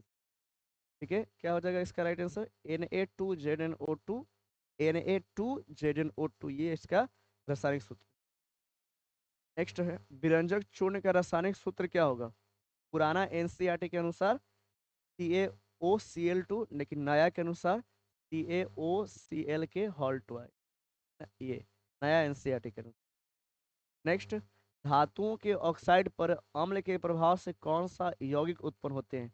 धातु के ऑक्साइड क्या होगा? क्षारीय होते हैं, और क्षार पर जब अम्ल की अभिक्रिया कराओगे, देखो धातु के ऑक्साइड मतलब क्या बाबू? क्षार, और क्षार अभिक्रिया करेगा अम्ल से, तो क्या बनाएगा आपको बताइए? लवण बनाएगा ना जी, लवण बना देगा पूरा। भाई साहब देखिए, कौन सा है? धातु का लवण हो जाएगा, सी राइट आंसर। क्लियर सभी को? चलिए नेक्स्ट आते हैं, प्रबल क्षारक और दुर्बल अम्ल बने तो पीएच वैल्यू क्या होगा? प्रबल क्षार है जो बरियार है, तो बरियार का गुण रहेगा, यानी क्षार का गुण रहेगा, क्षारीय है भाई, पीएच वैल्यू क्या होगा, 7 से अधिक होगा, याद रखिएगा भाई। बेहद सारे नेक्स्ट प्रश्न की ओर बढ़ते हैं। निम्नलिखित में कौन सा बुझा हुआ चूना है? तो बुझा हुआ चूना के लिए बताया गया था आपको CaOH के होल ट्वाइस, CaOH के होल ट्वाइस यानी कि बी हो जाएगा, बी राइट आंसर। निम्नलिखित में कौन सही है? तो भाई Na2CO3.10H2 होगा, है कि नहीं? इसी को तो बोलते हैं, क्या बोलते हैं उसको, धोने का सोडा यानी वॉशिंग सोडा, है कि नहीं? वॉशिंग सोडा के नाम से इसको जानते हैं। नेक्स्ट बढ़ते हैं। बेकिंग सोडा का, बेकिंग सोडा मतलब कि खाने वाला सोडा, है कि नहीं? खाने वाला सोडा क्या हो जाएगा, NaHCO3 यानी सोडियम बाइकार्बोनेट, खाने वाला सोडा, खाने वाला सोडा, क्लियर है? नेक्स्ट, संगमरमर का रासायनिक सूत्र, तो संगमरमर का हो जाता है CaCO3, है कि नहीं, कैल्शियम कार्बोनेट। ये हम लोग पत्थर बोल दो, चूना पत्थर बोल दो, ये सब हो जाता है। नेक्स्ट, प्लास्टर ऑफ पेरिस का सूत्र, ये SO4.12H2 हो जाएगा, क्लियर सभी को? बेहद आसान है। ये बताइए किसका, ये किसका है बताइए, ये आपका जिप्सम का ना है। मैं बार बार बोल रहा हूँ ताकि आपको याद हो जाए, ठीक ना? जिप्सम का सूत्र है बाबू, ठीक ना, याद रखिएगा। नेक्स्ट, निम्नलिखित में किसे किसमें खनिज होता है कि नहीं? खनिज, इसमें खनिज होता है, सवाल है भाई। बुझा हुआ चूना, ये तो इसका सूत्र होगा CaOH के होल ट्वाइस का। प्लास्टर ऑफ पेरिस का क्या होगा, CaSO4.12H2। खाने का सोडा NaHCO3, और विनाइल चूर्ण होता है आपका CaOCl2। तो बोला किसमें खनिज या किसको खाया जाता है? अच्छा, खाने में प्रयोग होता है आपका सी हो जाएगा। क्या हो सकता है, खाद्य के अर्थ में इसका हो, खाने का सोडा आपका हो जाए, है कि नहीं, खाने में प्रयोग किया जाता है। नेक्स्ट आइए तो, नीला थोथा जिसको हम लोग तुतिया के नाम से जानते हैं, आप जो सोच रहे हो वो नहीं बोल रहा हूँ मैं, ये तुतिया है, त से है, ठीक ना? नीला थोथा मतलब CuSO4.5H2, ठीक ना, याद रखिए, ये है फॉर्मूला। और इसका रंग नीला होता है, इसका कलर कैसा होता है, नीला, यानी कि ब्लू कलर। चलिए नेक्स्ट आइए, चीनी का रासायनिक सूत्र है, तो चीनी का C12H22O11 बनता कैसे है सर?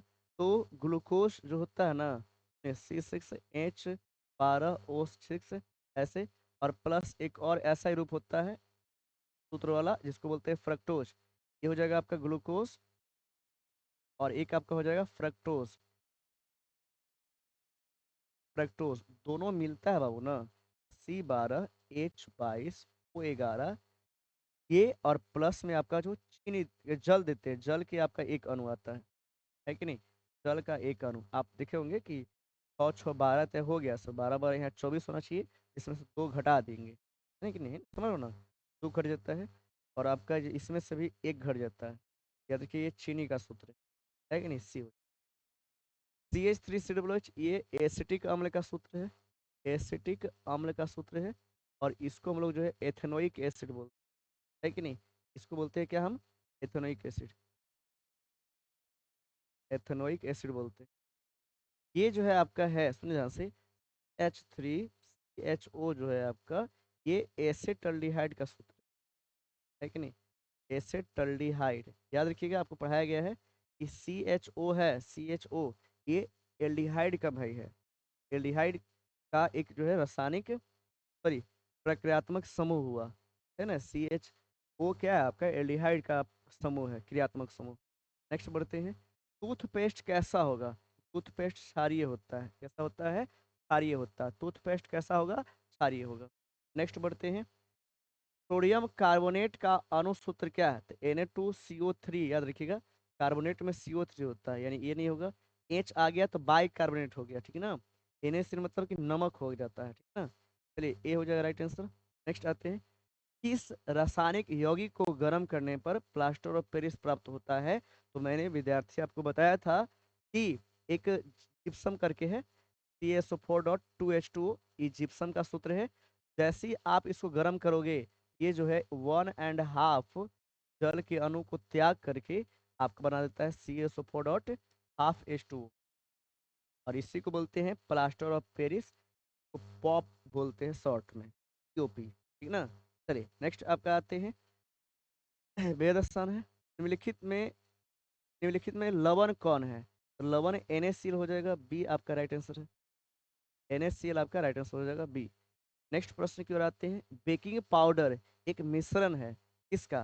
तो बेकिंग पाउडर भाई साहब याद रखिएगा NaHCO3 और टार्टरिक अम्ल का मिश्रण है, याद रखिएगा, है कि नहीं। Na2CO3 मतलब कि बेकिंग सोडा, और प्लस में आपका क्या है? टार्टरिक अम्ल। तो बेकिंग पाउडर बनता है, यानी बेकिंग सोडा में जब टार्टरिक अम्ल मिलाएंगे तो बेकिंग पाउडर बनता है। नेक्स्ट आते हैं। PbOH है कि नहीं, किस प्रकार का लवण है? ये प्रकार के भाई मिश्रित लवण है, एक प्रकार। कैसा लवण है? मिश्रित लवण है। निम्नलिखित में कौन जो है विद्युत का सुचालक है? तो विद्युत का सुचालक प्लास्टिक तो है नहीं, आयोडीन भी नहीं है, गंधक भी नहीं है, कौन हो जाएगा आपका? ग्रेफाइट हो जाएगा। ग्रेफाइट सुचालक होता है, याद रखिएगा। नेक्स्ट आपका। निम्नलिखित में से किस धातु का गलनांक सबसे कम है? तो सोडियम हो जाएगा, क्योंकि चाकू से भी काट सकते हैं, मुलायम होता है, ठीक ना भाई।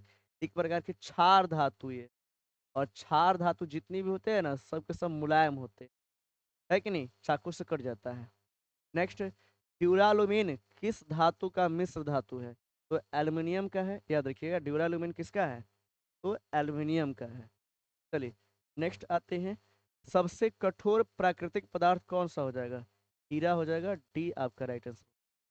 नेक्स्ट आते हैं। कौन सा अधातु कमरे के तापमान पर तरल अवस्था में होते हैं? तो मरकरी हो जाएगा, ए आपका राइट आंसर। नेक्स्ट आ जाइए। कौन अधातु है? तो हाइड्रोजन अधातु है, बाकी जिंक मैग्नीशियम ये सब क्या है? ये सब के सब धातु है कि नहीं। जिंक मैग्नीशियम लोहा सब क्या है? धातु है। कौन सी धातु तार के रूप में उपलब्ध है? तो तार के रूप में कौन भाई? कॉपर है कि नहीं। मैग्नीशियम कैल्शियम लेड तो होगा ही नहीं, क्योंकि टूट जाएगा ये सब, है कि नहीं। चलिए नेक्स्ट आते हैं। धातुओं की क्रियाशीलता का क्रम क्या है? भाई धातु में बताओ, उस अगर क्रियाशीलता क्रम की बात कर ले, सबसे ऊपर सोडियम है कि नहीं, फिर पोटेशियम है, फिर कैल्शियम है कि नहीं, फिर आपका आ जाता है जिंक आ जाता है, एल्युमिनियम आ जाता है कि समझे कि नहीं समझे, फिर लोहा आ जाता है, फिर लेड होता है, फिर आपका यहाँ पे हाइड्रोजन आ जाता है, नीचे कॉपर होते हैं, है चांदी होता है कि नहीं, प्लेटिनम होता है, समझ लो ना। ऐसे ही क्रियाशीलता श्रेणी है। अब इसको सजा दो। अब सबसे ऊपर जो होगा सबसे अधिक क्रियाशील, और सबसे नीचे जो होगा कम क्रियाशील हो जाएगा। तो देखो इसमें कौन है? सबसे ऊपर सोडियम भाई है, सब सोडियम होना चाहिए। फिर उसके बाद क्या बोल रहा है आपका? देखो मैग्नीशियम छोड़ दिए ना भाई, तो मैग्नीशियम आपका जो है ऊपर हो जाता है। कैल्शियम का तो मैग्नीशियम होगा, ठीक ना। तो सोडियम होगा सबसे पहले, ठीक है भाई। उसके बाद मैग्नीशियम आना चाहिए, बात सही है बिल्कुल।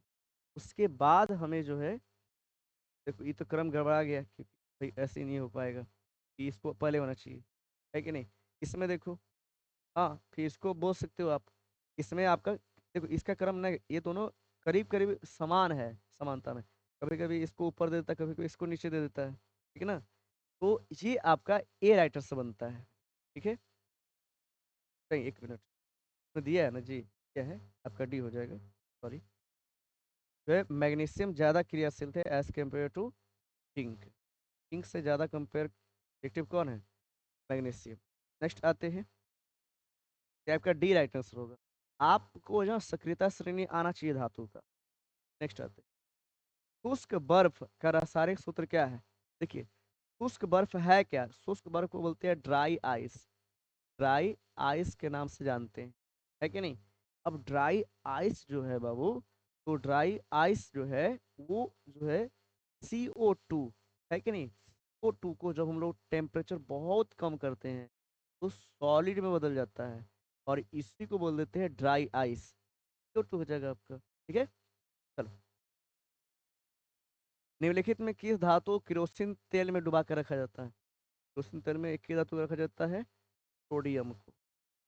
केरोसिन तेल में किसको डुबा कर रखेंगे? सोडियम को, ए राइट आंसर हो जाए। नेक्स्ट। कौन सी धातु, कौन सी अधातु विद्युत का सुचालक है? तो ग्रेफाइट हो जाएगा, बी आपका राइट आंसर। नेक्स्ट, बी हो जाएगा आपका। नेक्स्ट प्रश्न की बात कर लेते हैं। सक्रियता श्रेणी में निम्नलिखित में कौन सबसे अधिक क्रियाशील धातु है? तो सोडियम हो जाएगा, सबसे ऊपर है, सबसे क्रियाशील है ये आपका राइट आंसर है। नेक्स्ट की बात कर लेते हैं। देखो सिल्वर आयोडाइड का रंग कैसा है? तो पीला बताया गया था। सिल्वर आयोडाइड पीले रंग का एक प्रकार का अवक्षेप है। क्या है? अवक्षेप है जो नीचे बैठ जाता है। क्लियर सभी को? नेक्स्ट प्रश्न की ओर बढ़ते हैं। शुद्ध रूप में धातु की सतह चमकदार होते हैं। ये किस गुणधर्म को बताता है भाई? तो ये देखिए चमकदार है तो धात्विक चमक हो जाएगा, जिसको हम लोग जो है सोनो रस के नाम से जानते हैं। है कि नहीं? नहीं, सोनो रस तो अलग है, ध्वनि को हो जाएगा, सॉरी वो नहीं है। धात्विक चमक हो जाएगा भाई, जिसको लस्टर बोलते हैं। लस्टर इंग्लिश में क्या बोलते हैं? लस्टर। LUSTRE। नेक्स्ट, धातुओं को पीट कर उसकी पतली चादर बनाई जा सकती है। ये जो है किसके कारण हुआ? तो चादर बनाना मतलब कि अघात वर्धनीयता, याद रखिएगा। नेक्स्ट, कौन सा धातु है जिसका दहन चमकदार श्वेत ज्वाला के साथ संपन्न होता है? मैंने जलाने पर पूरा चमकेगा एकदम। है कि नहीं? तो वो कौन है? मैग्नीशियम है। बताया गया था आप लोगों को कि मैग्नीशियम जो है ना, उसको भाई जला करके अगर जैसे जलाते हैं उसकी सतह इतना उजला है कि चमकता है ना, तो एक उजले लाइट के साथ, कौन लाइट के साथ जलेगा। है नहीं? पटाखा में छोड़ते ना दिवाली में मोम, ये क्या बोलते हैं उसको, आ, फुलझड़िया, तो वैसा जो है कौन श्वेत प्रकाश देगा? कौन? मैग्नीशियम। ठीक है, ये हो जाएगा राइट। नेक्स्ट बढ़ते हैं। धातु के बर्तन में खाना बनाया जाता है क्योंकि ये उष्मा का सुचालक है कि नहीं? उष्मा का अगर सुचालक नहीं रहेगा तो भाई सब जो उष्मा है ऊपर बर्तन को पास नहीं करेगा, इससे खाना पक नहीं पाएगा। तो हमें क्या चाहिए? बर्तन चूंकि सुचालक है उष्मा का, इसलिए उसमें खाना बनाया जाता है। नेक्स्ट आइए। ग्रेफाइट कार्बन का एक अपरूप है जो भाई साहब क्या होता है? जो मुलायम तो है नहीं, कठोर है, थोड़े बोलेंगे। मुलायम का इंद्र होता है कि भाई पूरा तरह से मुलायम। है कि नहीं? कठोर है क्योंकि भाई इसका जो है क्वथनांक सबसे माने क्वथनांक बहुत हाई होता है कि नहीं? क्वथनांक, क्वथनांक अगर हाई होगा तो द्रव्यनांक भी हाई होगा ही। क्वथनांक इसका हाई होता है, इसलिए कठोर बोलेंगे इसको। ठीक है ना? भंगुर अलग है शब्द। भंगुर होता है, अगर भंगुर शब्द होता है इसमें तो वो आपका हो जाता है, बट कठोर है वो। नेक्स्ट आते हैं। निम्नलिखित में किसे चाकू से काटा जा सकता है? तो चाकू से किसको काट सकते हैं? सोडियम को। है कि नहीं? अगर सोडियम ऑप्शन में ना है तो इसी का जात भाई है भाई लिथियम। ठीक है ना? तो लिथियम ऑप्शन में है तो लिथियम को काट सकते हैं भाई। तो आपका ये हो जाएगा। अगर सोडियम रहता तो सोडियम हो जाता, लिथियम है तो लिथियम हो जाएगा। नेक्स्ट, सल्फर के दहन से बने उत्पाद के विलयन की जांच लिटमस पेपर से करने पर पता चलता है। देखो सल्फर का दहन, सल्फर है, सल्फर है, दहन का मतलब कि ऑक्सीजन से अभिक्रिया करा रहे हैं। जैसे अभिक्रिया करेगा ऑक्सीजन से, ये बना देगा सल्फर डाइऑक्साइड। और इसको जैसे ही आप इसको जो है जल में गुजारोगे, ये आपका बना देता है, कुछ प्रक्रिया चलती है और ये बना देता है सल्फ्यूरिक अम्ल। सल्फ्यूरिक क्या? चूंकि एक अम्ल है, क्या है ये? अम्ल है।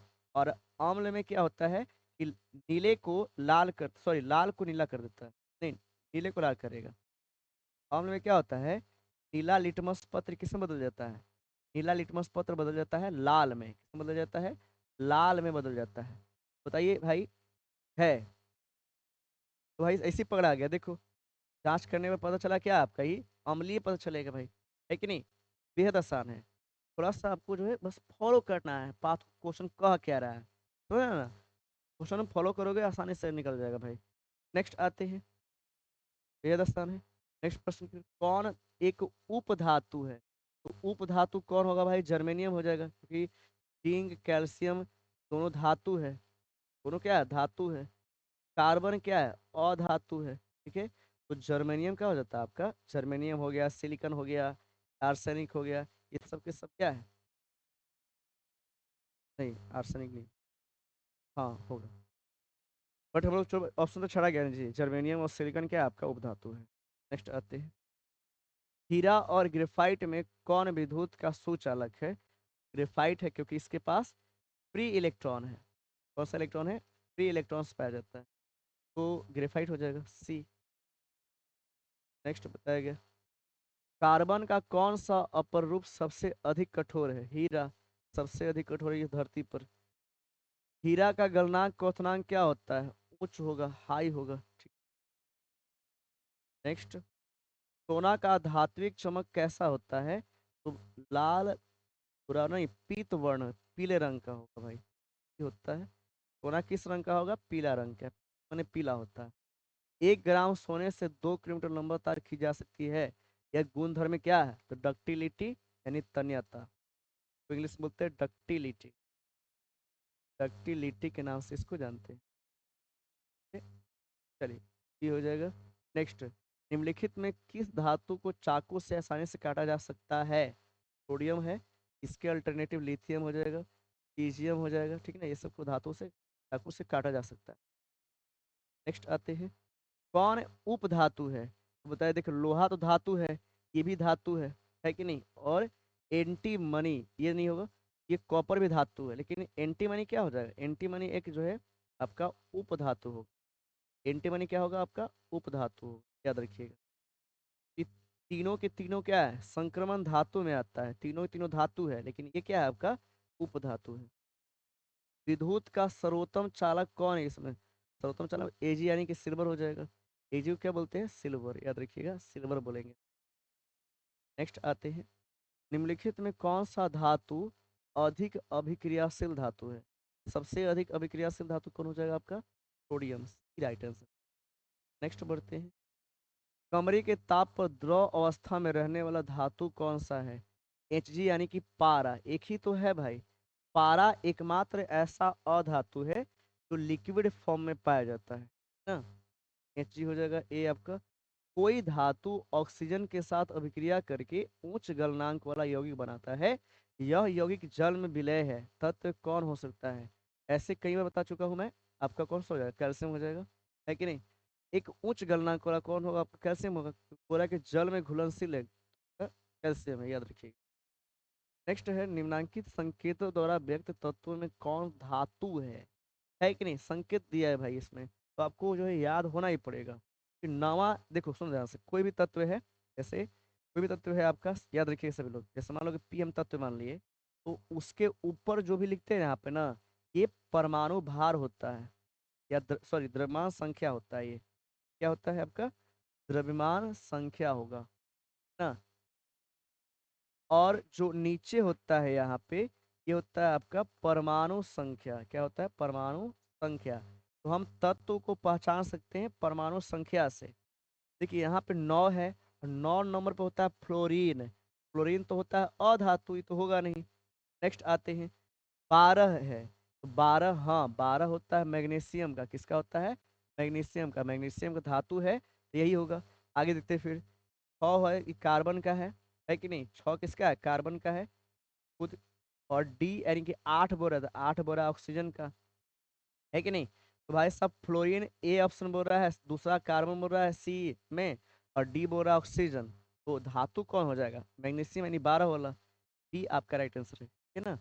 धातु पूछ रहा है तो आपको ऐसे दिमाग लगाना है, आपको जो है परमाणु संख्या याद होना ही चाहिए, ठीक है। नेक्स्ट, चलिए 207 प्रश्न है, हम लोग जो है एक 60-70 प्रश्न और करना है, ठीक ना। आइए, वह धातु जो सिर्फ अम्लराज में घुलती है, तो हो जाएगा आपका सोना। क्या हो जाएगा? सोना, बी राइट आंसर होगा। सोना is the right answer. Next है, सिल्वर तथा कॉपर उष्मा के क्या है? सिल्वर और कॉपर उष्मा के क्या है भाई?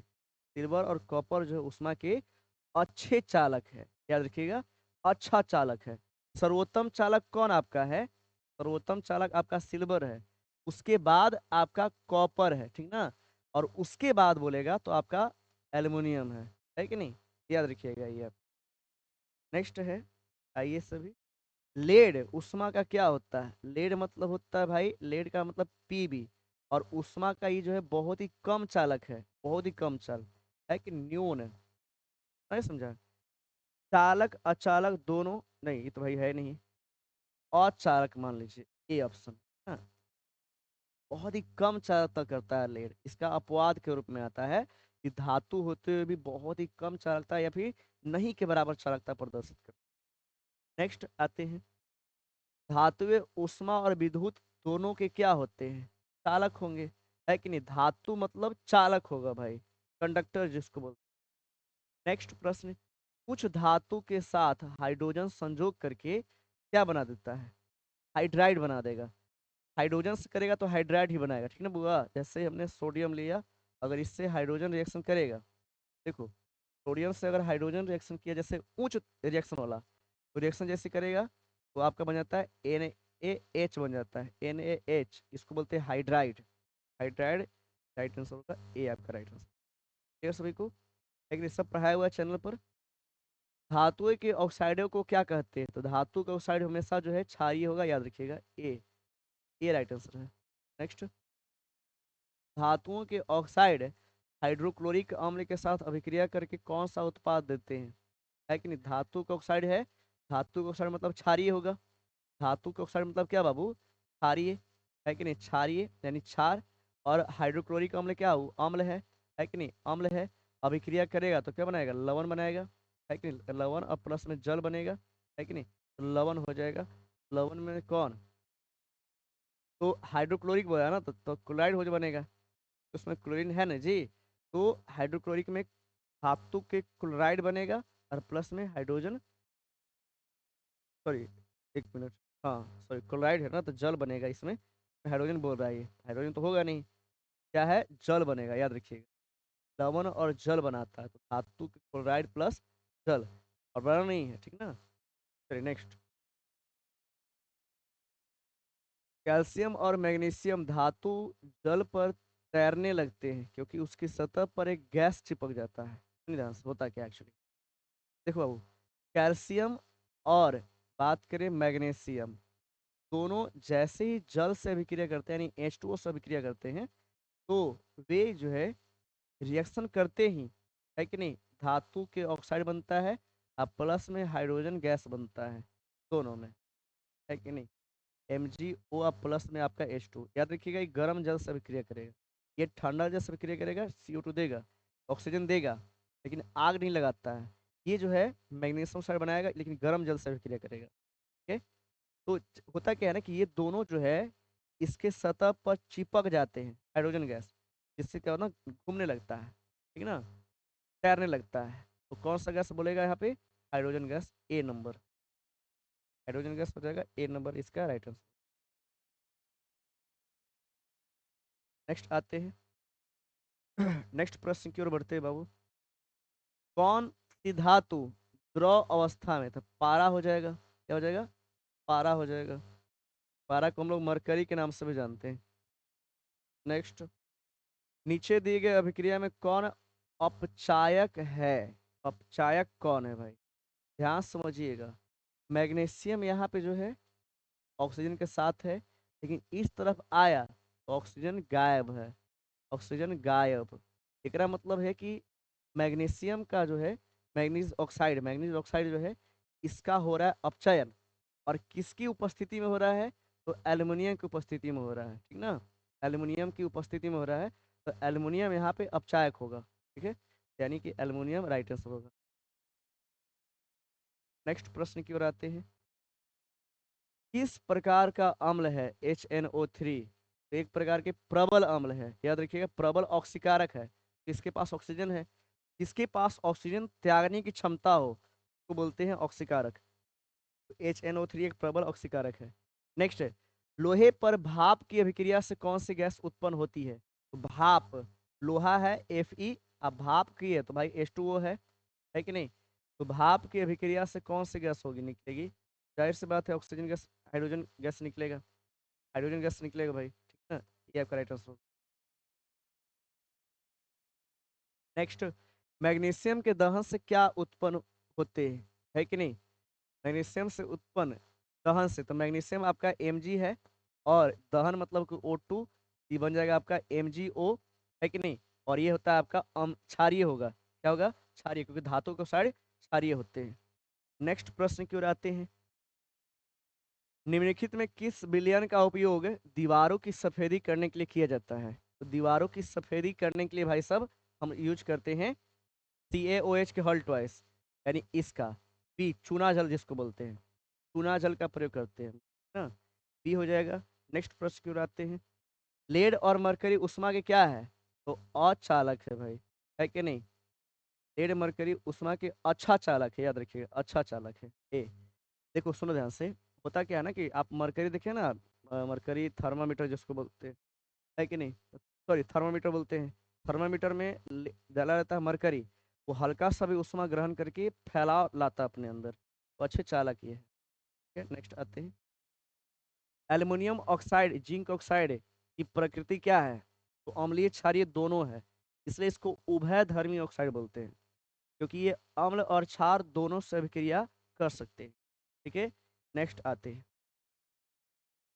जिंक और सल्फ्यूरिक अम्ल के बीच अभिक्रिया से कौन सी गैस निकलेगी? तो जिंक धातु है, सल्फ्यूरिक अम्ल अम्ल है कि नहीं? तो जब भी धातु कोई अम्ल से अभिक्रिया करता है तो गैस के रूप में हाइड्रोजन देता है ना, हाइड्रोजन हो जाएगा सी। नेक्स्ट आते हैं। ऑक्सीजन की वैलेंसी कितनी है? तो दो हो जाएगा ऑक्सीजन की वैलेंसी। ऑक्सीजन की वैलेंसी कितनी है? दो। कैसे निकालते हैं? क्योंकि इसके लास्ट में है 6 इलेक्ट्रॉन होते हैं, है कि नहीं? क्योंकि इसके आप जो है ऑक्सीजन के इलेक्ट्रॉनिक विन्यास निकालोगे, 2 और 6 है ना, लास्ट में 6 है। 8 पूरा करने के लिए कितना चाहिए? 2 चाहिए, इसलिए इसकी वैलेंसी 2 हो जाएगी। ठीक है, अष्टक पूरा करने की। नेक्स्ट है आपका, कौन सबसे अधिक अभिक्रियाशील है? तो जो सबसे ऊपर होगा चारों में से, है कि नहीं?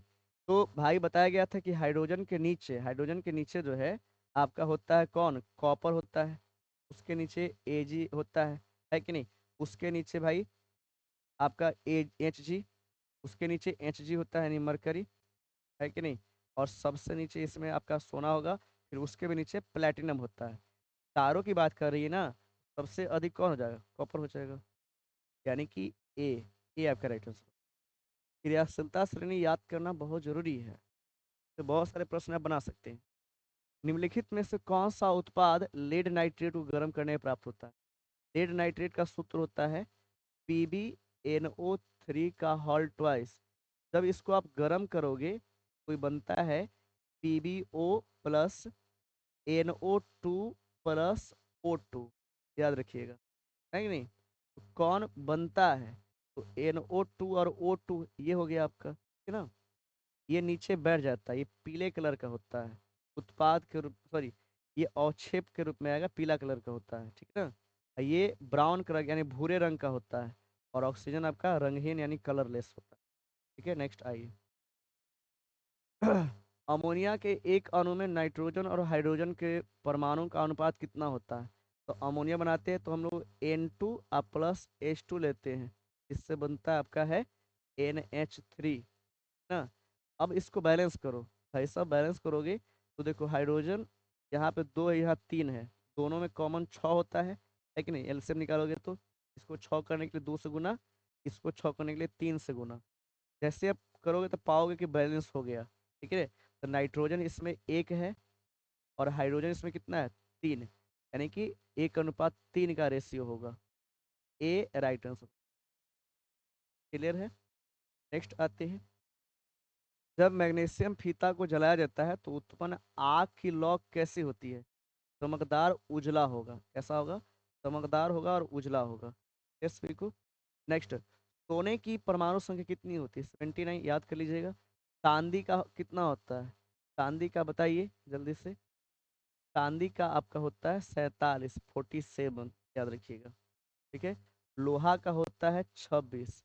23 किसका होता है? सोडियम का, है कि नहीं? 43 की बात करें तो आपका जैसे 40 होता है आपका कौन सा? Molybdenum, sorry zirconium. जर्कोनियम के बाद आता है आपका लुथेनियम, इस तरीके से आएगा। सुनो ध्यान से, तो ऐसे आप थोड़ा सा याद करिएगा, याद हो जाएगा आपका।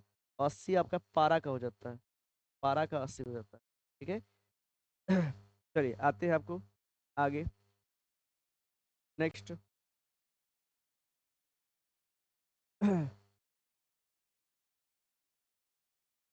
सोडियम फॉस्फेट का अणुसूत्र। सोडियम का होता है Na, फॉस्फेट का होता है PO4। इसका होगा 3, इसका होता है 1। वैलेंसी की बात कर रहा हूँ। और क्रॉस करवाओगे जैसे ही आप, पता चलेगा कि Na के पास हो गया 3 और फॉस्फेट PO4 के पास हो गया कितना? 1। तो Na3PO4 इसका सूत्र हो जाएगा। Na3PO4 B number right answer. Clear है? नेक्स्ट, कैल्शियम की परमाणु संख्या क्या होती है? कैल्शियम की परमाणु संख्या 20 होता है। याद रखिए, कैल्शियम की परमाणु संख्या कितना होगा? 20 होगा। परमाणु भार इसका 40 हो जाता है। नेक्स्ट, निम्नलिखित में किस कारण से सामान्य नमक का जलीय घोल विद्युत का सुचालक है? क्योंकि भाई जैसे ही आप जो है नमक जो होता है ना, साधारण नमक, उसको आप जल में डालते हैं तो वो टूटता है दो भागों में। एक Na+ और दूसरा हो जाता है आपका Cl-।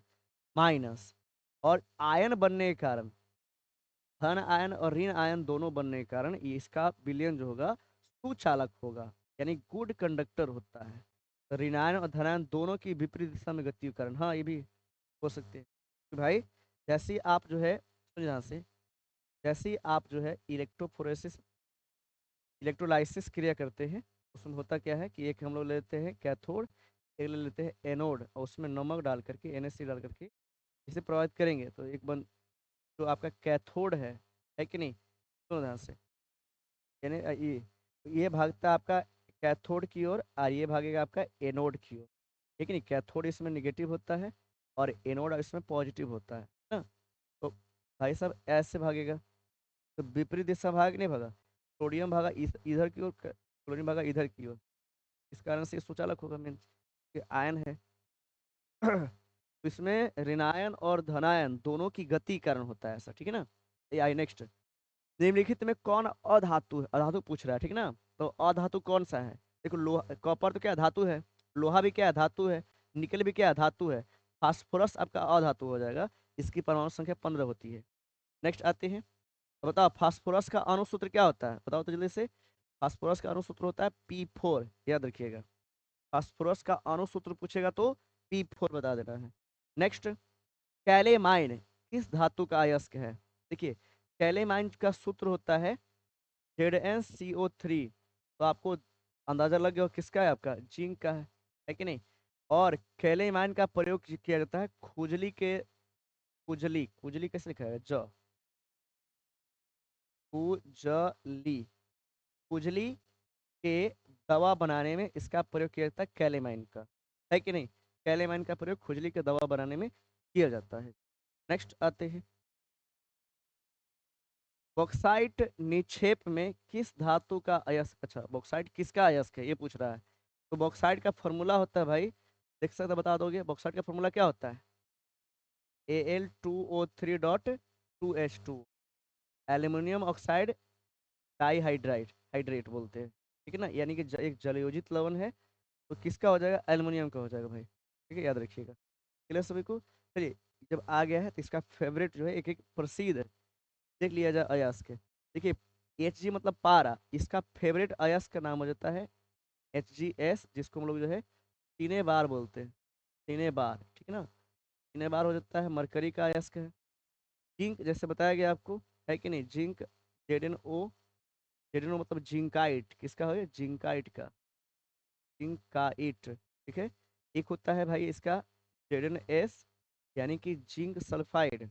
और ये होता है आपका किसको बोलते हैं? जिंक ब्लेड, क्या बोलते हैं इसको?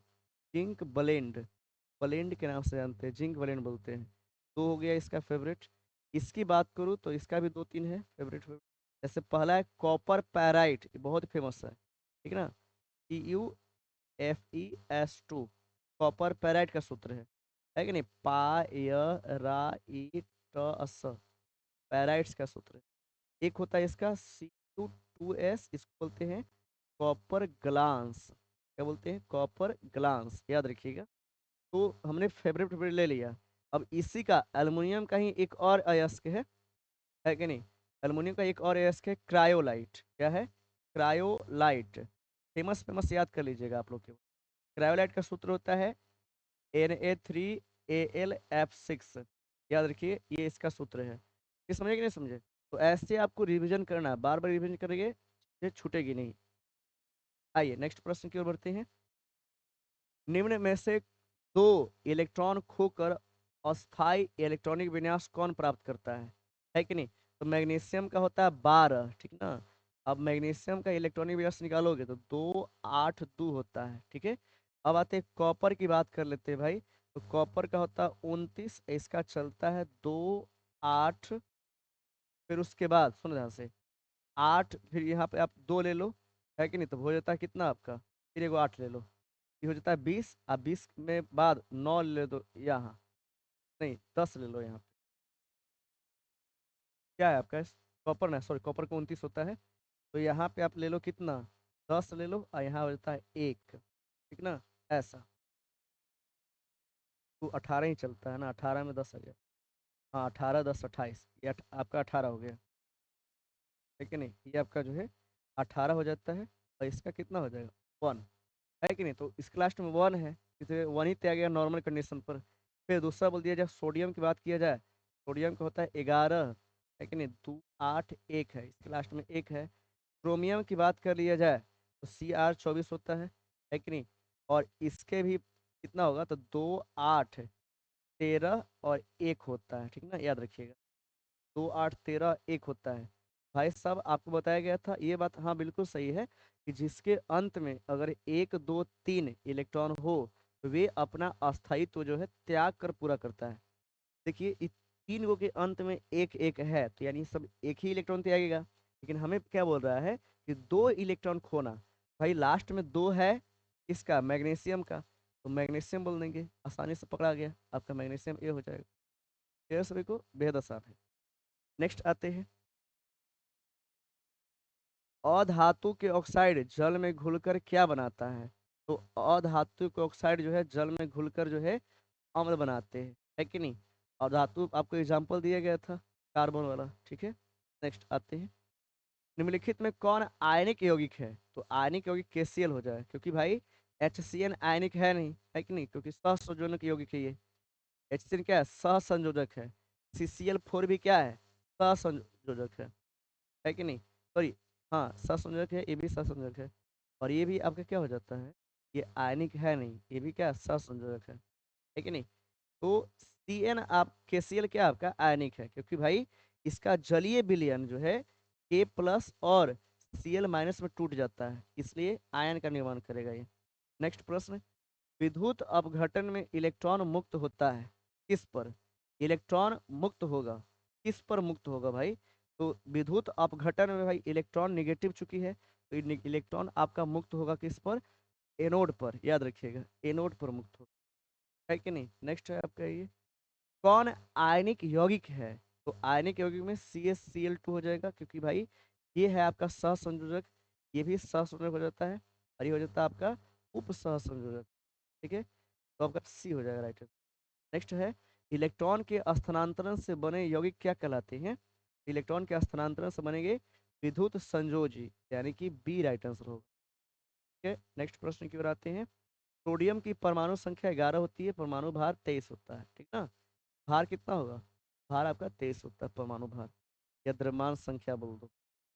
विद्युत संयोजक यौगिक कार्बन डाइसल्फाइड में क्या होते हैं, देखिए विद्युत संयोजक मतलब होता है कि ऐसे यौगिक जो आयनिक हो, है कि नहीं, और विद्युत संयोजक का अर्थ हुआ ध्रुवीय, ध्रुवीय जिसको पोलराइज्ड बोलते हैं, ध्रुवीय।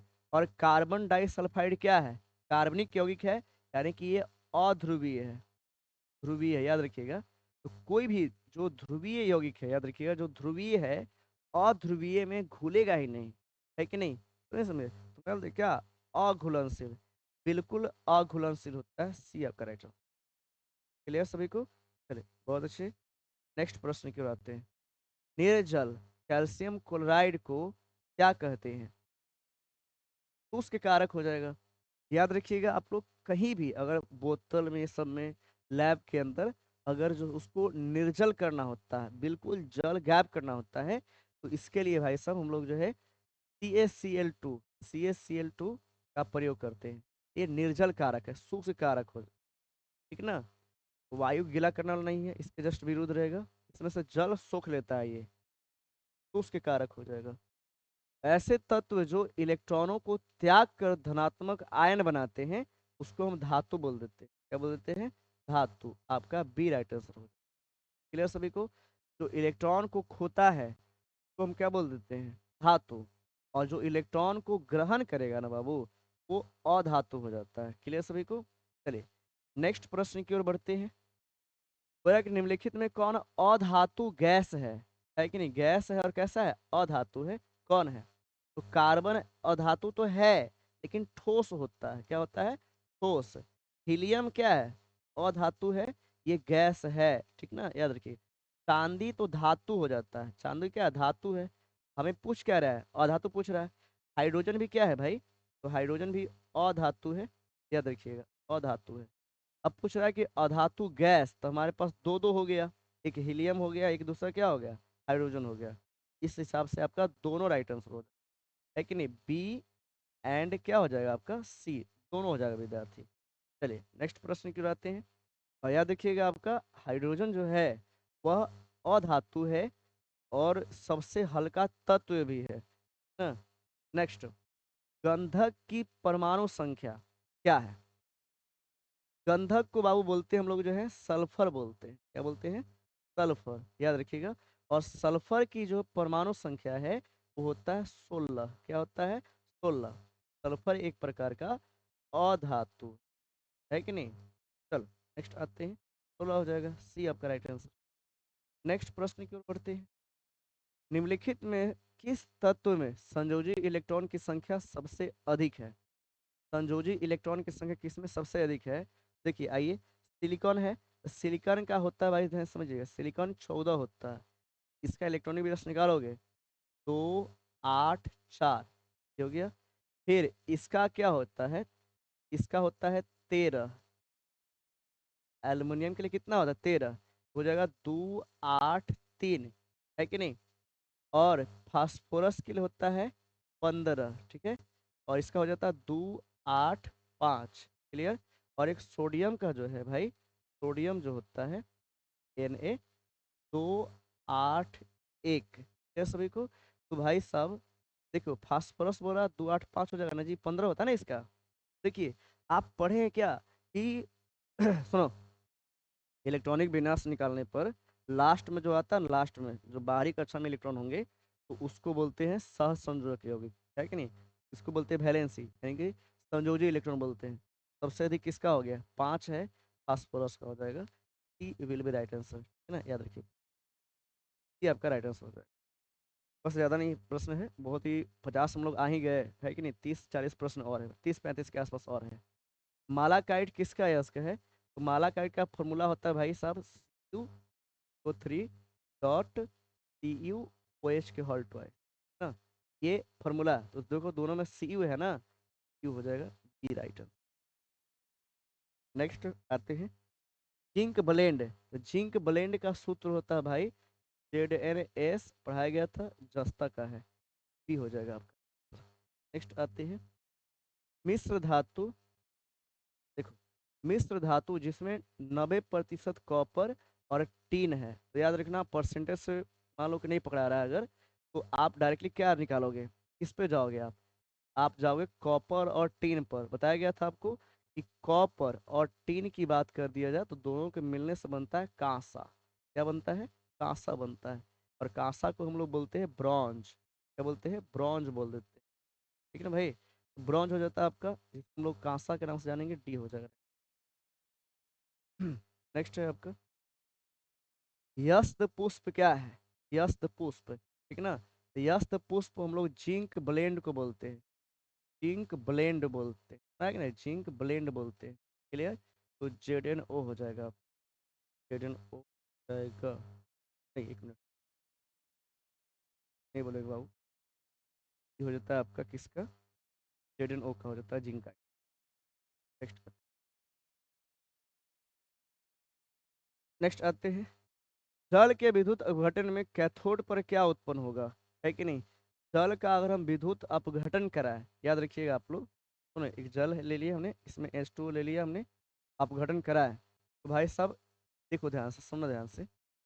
कैथोड जो होता है आपका Na उस पर जाएगा, है कि नहीं, कैथोड होता है आपका, है कि नहीं, कैथोड। और ये होता है निगेटिव, क्या होता है? निगेटिव। और देखिए एनोड जो होता है इसका, एनोड जो होता है वो होता है पॉजिटिव, याद रखिएगा। तो भाई इसको तोड़ेंगे, तो H2 बनेगा ना, तो ये पॉजिटिव है, ये हमेशा निगेटिव की ओर जाएगा, है कि नहीं। ऑक्सीजन आपका ये ऐसा आएगा, आपका इसमें कौन सा गैस गैस निकलेगा, है कि नहीं, तो आपका हाइड्रोजन हो जाएगा, है कि नहीं। ये भागता है इस ओर भागेगा, इस ओर भागेगा, तो आपका क्या हो जाएगा? कैथोड। कैथोड पर हाइड्रोजन निकलेंगे। नेक्स्ट आते हैं, विद्युत अपघटनी परिष्करण में अशुद्ध धातु को एनोड बनाया जाता है, याद रखिएगा, अशुद्ध धातु को एनोड बनाया जाता है। एक मिनट, नहीं कैथोड बनाएंगे भाई, है कि नहीं? देखिए सुनिए, तो अशुद्ध धातु कैथोड बनाते हैं, याद रखिए हमेशा, अशुद्ध धातु है उससे के हम लोग कैथोड बनाते हैं, है कि नहीं? तभी तो उसमें से गंदगी टूट टूट करके एनोड पर जमा होता है, और एनोड पर जमा होगा ना के नीचे, तो एनोड पंख के नाम से जाता है। देखिए समझिए, क्लियर करते हैं पूरा, हम लोग कंसेप्ट से क्लियर करेंगे। ये होता क्या है विद्यार्थी, सुनना, कि इधर जमा होता है एनोड पर नीचे, एनोड पंख बोलते हैं, एनोड पंख बोलेंगे, एनोड की ओर जा रहा है, तो अशुद्ध धातु का एनोड बनाते हैं, याद रखिए, ये आपका राइट, ठीक है। अशुद्ध धातु का एनोड बनाते हैं, क्योंकि एनोड पर ही क्या होती है, सुन ध्यान से, होता क्या विद्यार्थी, जैसे ही आप उसका बनाएंगे ना अशुद्ध धातु का, उस धातु के आयन टूट टूट करके जो है माइनस की ओर भागेंगे, कैथोड की ओर भागेंगे, ठीक ना, और कैथोड की ओर जाएगा तो गिरेगा वहीं पे। देखिए ध्यान से, बिल्कुल सही जवाब है इसमें, कि दो गो इलेक्ट्रोड है, सुनिए, दो गो इलेक्ट्रोड है, तो एनोड जो होता है ना, एनोड एनोड बनाया जाता है अशुद्ध धातु का, है कि नहीं? जैसे इसमें कोई धातु के आयन निकलेंगे, वो निकल निकल के आपको कैथोड की ओर भागेंगे, और जो अशुद्धियां है वो नीचे जमा होते जाता है, ठीक ना, और जो अशुद्धि जमा होता है ना, इसी को बोलते हैं एनोड पंख के नाम से, एनोड पंख बोलते हैं, और पंख मतलब होता है कचरा, ठीक ना, कचरा, ठीक ना, तो ये एनोड का तो एनोड पर तो आएगा ही, और ये इस ओर भागेगा यानी कैथोड की ओर भागेगा, तो भाई अशुद्ध धातु का एनोड बनाया जाता है, ये होगा right। देखो आपको क्या है ना, कि कोई चीज आप भुला सकते हो, ध्यान में नहीं रख सकता, कंफ्यूज हो जाओगे, लेकिन कंसेप्ट आपके पास रहेगा ना, कंसेप्ट से आप इसको पकड़ लोगे, है कि नहीं, आसानी से हो जाए। बॉक्साइट निम्नलिखित में से किस धातु का अयस्क है? वो एल्युमिनियम हो जाए। पढ़े हैं आप लोग? नेक्स्ट, सिल्वर और गोल्ड धातु का परिष्करण किस विधि द्वारा किया जाता है? तो विद्युत अपघटन विधि द्वारा, याद रखिएगा, जब भी अरे बोले तो हाइड्रोजन के नीचे अगर रहे कोई भी धातु ना, क्या शुद्धिकरण के लिए हम लोग जो है विद्युत अपघटनी विधि का सहारा लिया जाता है, तो हाइड्रोजन के नीचे ही सिल्वर गोल्ड है कि नहीं? चलिए नेक्स्ट, सल्फर के अयस्क के नाम क्या हो सकते हैं? सल्फाइड हो जाएगा, सल्फर के अयस्क जो भी, एक मिनट, सल्फाइड होगा, ठीक। नेक्स्ट, निम्नलिखित में से कॉपर के अयस्क कौन हो सकते हैं, है कि नहीं? चलिए छाटते हैं भाई, बॉक्साइट तो एल्युमिनियम का होगा, है कि नहीं, पढ़ चुके हैं। इन्हें बार किसका होगा, पारा का, है कि नहीं? कैलेमाइन अभी पढ़े हम लोग, जिंक का होता है, ठीक है। क्यूप्राइट कॉपर का होता है, C2O इसका फॉर्मूला, इसका हो जाता है ओ, है कि नहीं, 2H2O करके लिखवाया गया है, इसका हो जाता है HgS, इसका हो जाता है ZnCO3। नेक्स्ट आते हैं भाई, क्या हो जाएगा आपका, ए आपका राइट आंसर। नेक्स्ट है, सीने बार किसका अयस्क है? सीने बार किसका है भाई? सीने बार आप ये तो कई बार बता चुका हूँ मैं, HgS होता है ना जी, HgS मतलब पारा का, सी आपका राइट आंसर, क्लियर है। नेक्स्ट प्रश्न की ओर आते हैं, दस्ता दस्ता का अयस्क है, दस्ता का अयस्क हो जाएगा जिंक ब्लेंड, यानी कि बी राइट आंसर होगा, ठीक है। नेक्स्ट प्रश्न की ओर आते हैं, भू परपट्टी में स्वतंत्र अवस्था में पाए जाने वाली धातुएं कौन है? भू परपट्टी की बात की जाए, भू परपट्टी मतलब कि जमीन के अंदर, तो जमीन के अंदर जो है स्वतंत्र अवस्था में, है कि नहीं, तो भाई स्वतंत्र अवस्था में कौन पाया जाएगा इसमें, बताइए जल्दी से, है कि नहीं? तो धातुएं कौन है, ठीक ना, कौन है इसमें, तो भाई सब आपका हो जाता है स्वतंत्र अवस्था में, तो भाई आपका सिल्वर ही पाया जाएगा, है कि नहीं, याद रखिएगा, सिल्वर मिलेगा, बाकी सब तो भाई अपने अपने संयुक्त रूप में मिलेंगे। नेक्स्ट, मैग्नीज डाइऑक्साइड को एल के साथ गर्म करने पर कौन सा यौगिक बनता है कि नहीं? मैग्नीज डाइऑक्साइड यानी कि MnO2 गर्म करेंगे एल्युमिनियम के साथ, क्या बनेगा? तो Al2O3 बनेगा, और मैग्नीशियम भाई बाहर निकल जाएगा। Al2O3 कौन ऑप्शन में है? बी हो जाएगा, है कि नहीं, बी आपका राइट आंसर। तो पढ़े ना आप लोग, क्योंकि भाई मैग्नीज जो है कम क्रियाशील है, और एल्युमिनियम ज़्यादा क्रियाशील है तो इसको रिप्लेस कर देगा।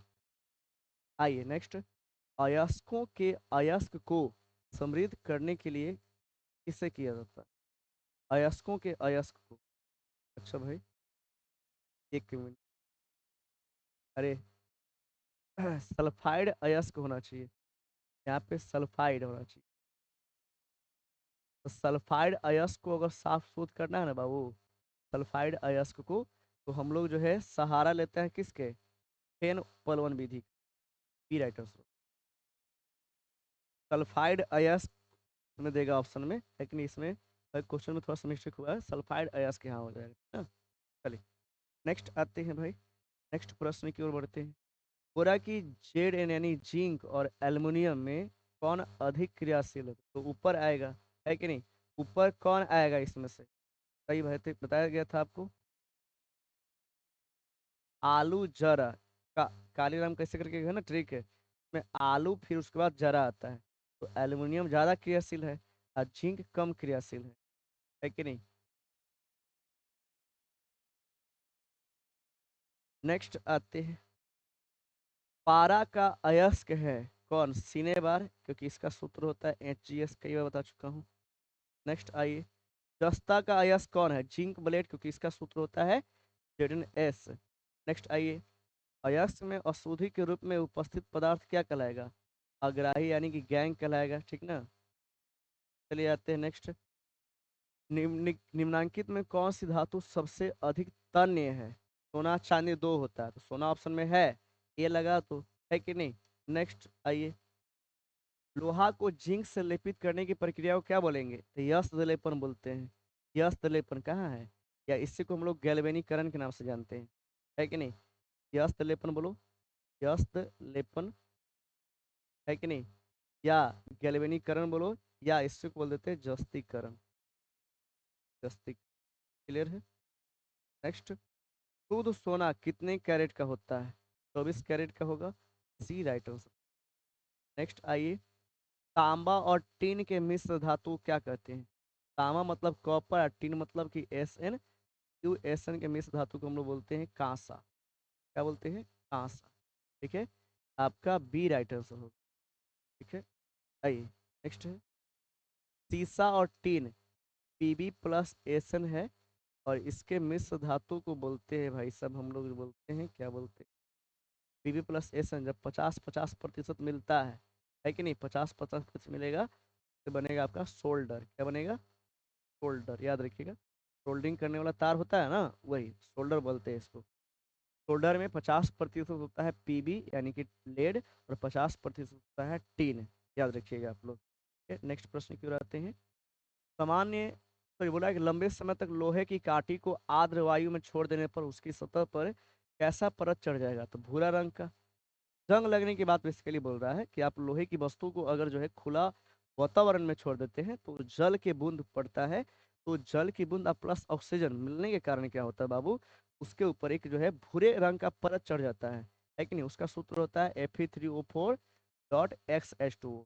ये जंग का सूत्र है, जंग, क्योंकि रेडिस ब्राउन होता है, रेडिस ब्राउन कलर का होता है, रेडिस ब्राउन कलर। नेक्स्ट आइए, अगले प्रश्न की ओर बढ़ते हैं, पीतल क्या है? तो पीतल एक मिश्र धातु है, किसका मिश्र धातु है भाई? तो पीतल में 88% कॉपर आप प्लस में 12% आप जस्ता मिलाओगे तो उससे बनता है पीतल, ठीक है ना, एक मिश्र धातु है। नेक्स्ट आइए, आभूषण बनने वाला सोना कितना कैरेट का होता है? 22 कैरेट का होता है। 22 कैरेट कहने का अर्थ ये हुआ कि उसमें 22 कैरेट तो है आपका क्या, 22 कैरेट तो है सोना, ए जी, लेकिन 2 कैरेट क्या आपका है? 2 कैरेट में आपका या तो हो सकता है Cu कॉपर, या फिर हो सकता है आपका, और भी कुछ हो सकती है, इसमें मिलाया जाता है तांबा, हाँ तांबे ही ज्यादातर कंडीशन होते हैं कि तांबे मिलाया जाता है, ठीक है ना। 22 कैरेट होगा सोना और 2 कैरेट आपका होता है कॉपर, इसमें मिला दिया जाता है, तो ताकि जो है हार्ड रहे, क्योंकि 24 कैरेट का जो है ना वो मुलायम होता है, इसलिए उसका उपयोग नहीं किया जाता सूद होने का, है कि नहीं? 22 कैरेट सोने का प्रयोग किया जाता है आभूषण बनाने में। नेक्स्ट, अमलगम क्या है? सुनो, अमलगम जो है बाबू, ध्यान सुनिएगा। अमलगम, अमलगम जो है वह पारा का जो है मिश्र धातु है। माने अमलगम में एक तत्व जो है पारा रहेगा ही, है कि नहीं? पारा रहेगा, समझ रहे हो ना बुआ? तो पारा में घुली हुई धातु, धातु के साथ बनाता है, याद रखिए। कॉपर हो जाए, है कि नहीं, फिर से तुम्हारा हो जाए सोना हो जाए, समझ रहे हो ना? ऐसा ऐसा कहा जाता है कि जो सोनार होते हैं ना, सोनार, वे अपना जो कचरा, जो धूल होता है, उसको साल भर जमा करते हैं। कहा जाता है कि जो सोनार का धूल होता है, धूल ना, की कीमत करोड़ों में होती है कि नहीं? मतलब ये हो रहा है कि सुनिए, एक है, आप तो सुने ना कहावत है कि हाँ, सोनार का जो है कचरा बनिए के बादाम से महंगा होता है कि नहीं? तो वही है कि सोनार अपना जो कचरा जमा करता है ना, हर साल भर के अंत तक कचरा जमा करेगा। पता है क्यों? कि साल के अंत में जब उस कचरा को जमा करके उससे शुद्ध करेगा सोना ना, उसको शुद्ध करके सोना प्राप्त कर सकता है। और उस समय सोना को अलग करने के लिए हम जो उसमें पारा धातु मिलाया जाता है, ताकि जो है वो सोना क्या करता है, सुनो, सोना के चूंकि धूल में है, उसमें आप जैसे ही पारा डालेंगे ना, तो पारा चूंकि लिक्विड फॉर्म में होता है, तो ढूंढ ढूंढ करके उसमें से उससे रिएक्शन कर लेगा, धूल को जो है गायब कर देगा, ठीक ना? तो अमलगम का उपयोग जो है सोना को शुद्ध करने में किया, मैंने गंदगी के अंदर जो कचरा है उसके अंदर से सोना प्राप्त करने में किया। क्लियर? चलिए, तो अमलगम बोलेगा बाबू ना, तो अमलगम में एक कंफर्म धातु है, पारा रहेगा ही, ठीक ना? चलिए, यानी पारा में घुला हुआ धातु हो जाएगा, ये राइट है। नेक्स्ट, इस्पात में कितना प्रतिशत कार्बन होगा? 2% होता है, आपका डी हो जाएगा राइट। 2% कार्बन होता है बाबू। लोहे को संक्षारित होने से बचाने के लिए उसकी सतह पर किसका लेप चढ़ाना लाभकारी है कि नहीं? तो भाई जिंक का यस्त्र लेपन जरूरी है, यस्त्र लेपन करके भाई जस्ता का परत चढ़ाना जरूरी है। नेक्स्ट आते हैं, एल्युमिनियम पर मोटी ऑक्साइड की परत बनाने की क्रिया को क्या कहते हैं? एनोडीकरण बोल देंगे। ए से एल्युमिनियम, ए से एनोडीकरण, याद रखिएगा। नेक्स्ट, लोहे के फ्राइंग पैन के जंग लगने से बचाने के लिए कौन सी विधि प्रयुक्त है? ग्रीस लगा कर है, ग्रीस लगा देंगे तो पानी फिसलेगा, है कि नहीं? पेंट लगा कर ये भी सही है, जिंक की परत चढ़ा कर ये भी सही है, यानी कि इनमें से सभी हो जाएगा, D right. Next, stainless steel में लोहा एवं कार्बन के अलावा अन्य तत्व क्या होता है? तो निकल और क्रोमियम होगा, निकल और क्रोमियम होता है आपका सी, है कि नहीं? Right answer. नेक्स्ट आते हैं, लोहा इस्पात को जंग से सुरक्षित रखने के लिए उस पर किस धातु का लेप चढ़ाया जाता है? तो जस्ता का, डी हो जाता है। नेक्स्ट आते हैं, तो सोने में कौन सी धातु मिलाकर मिश्र धातु तैयार की जाती है? तो सोना में मरकरी मिलाया जाता है। सोने में कौन सा धातु मिलाकर मिश्र धातु? सोना में, अच्छा भाई चलो, तुम है ही नहीं इसमें ना, तो उसमें बेसिकली भाई पारा आता है, पारा एक प्रकार की मिश्र धातु है कि नहीं? चलिए आइए नेक्स्ट। अच्छा अच्छा सॉरी, चलिए आइए एक चीज़ और समझ लीजिए, देखिए समझिए, इसमें बोला है कि सोना में कौन सा धातु मिलाकर किया जाता है। देखिए हाँ समझिए, सोना जो है, बताया जाता है आपको कि शुद्ध सोना जो होता है उसका प्रयोग जो है आभूषण बनाने में नहीं किया जाता, क्योंकि वो मुलायम होते हैं। काम करते वक्त और कोई आभूषण पहना है तो काम करते वक्त कहीं फंस कर टूट जाए, है कि नहीं? या तो इससे बचने के लिए में 2% के आसपास कॉपर मिला दिया जाता है कि नहीं? इस धातु किसका हो जाएगा आपका? कॉपर मिलाने।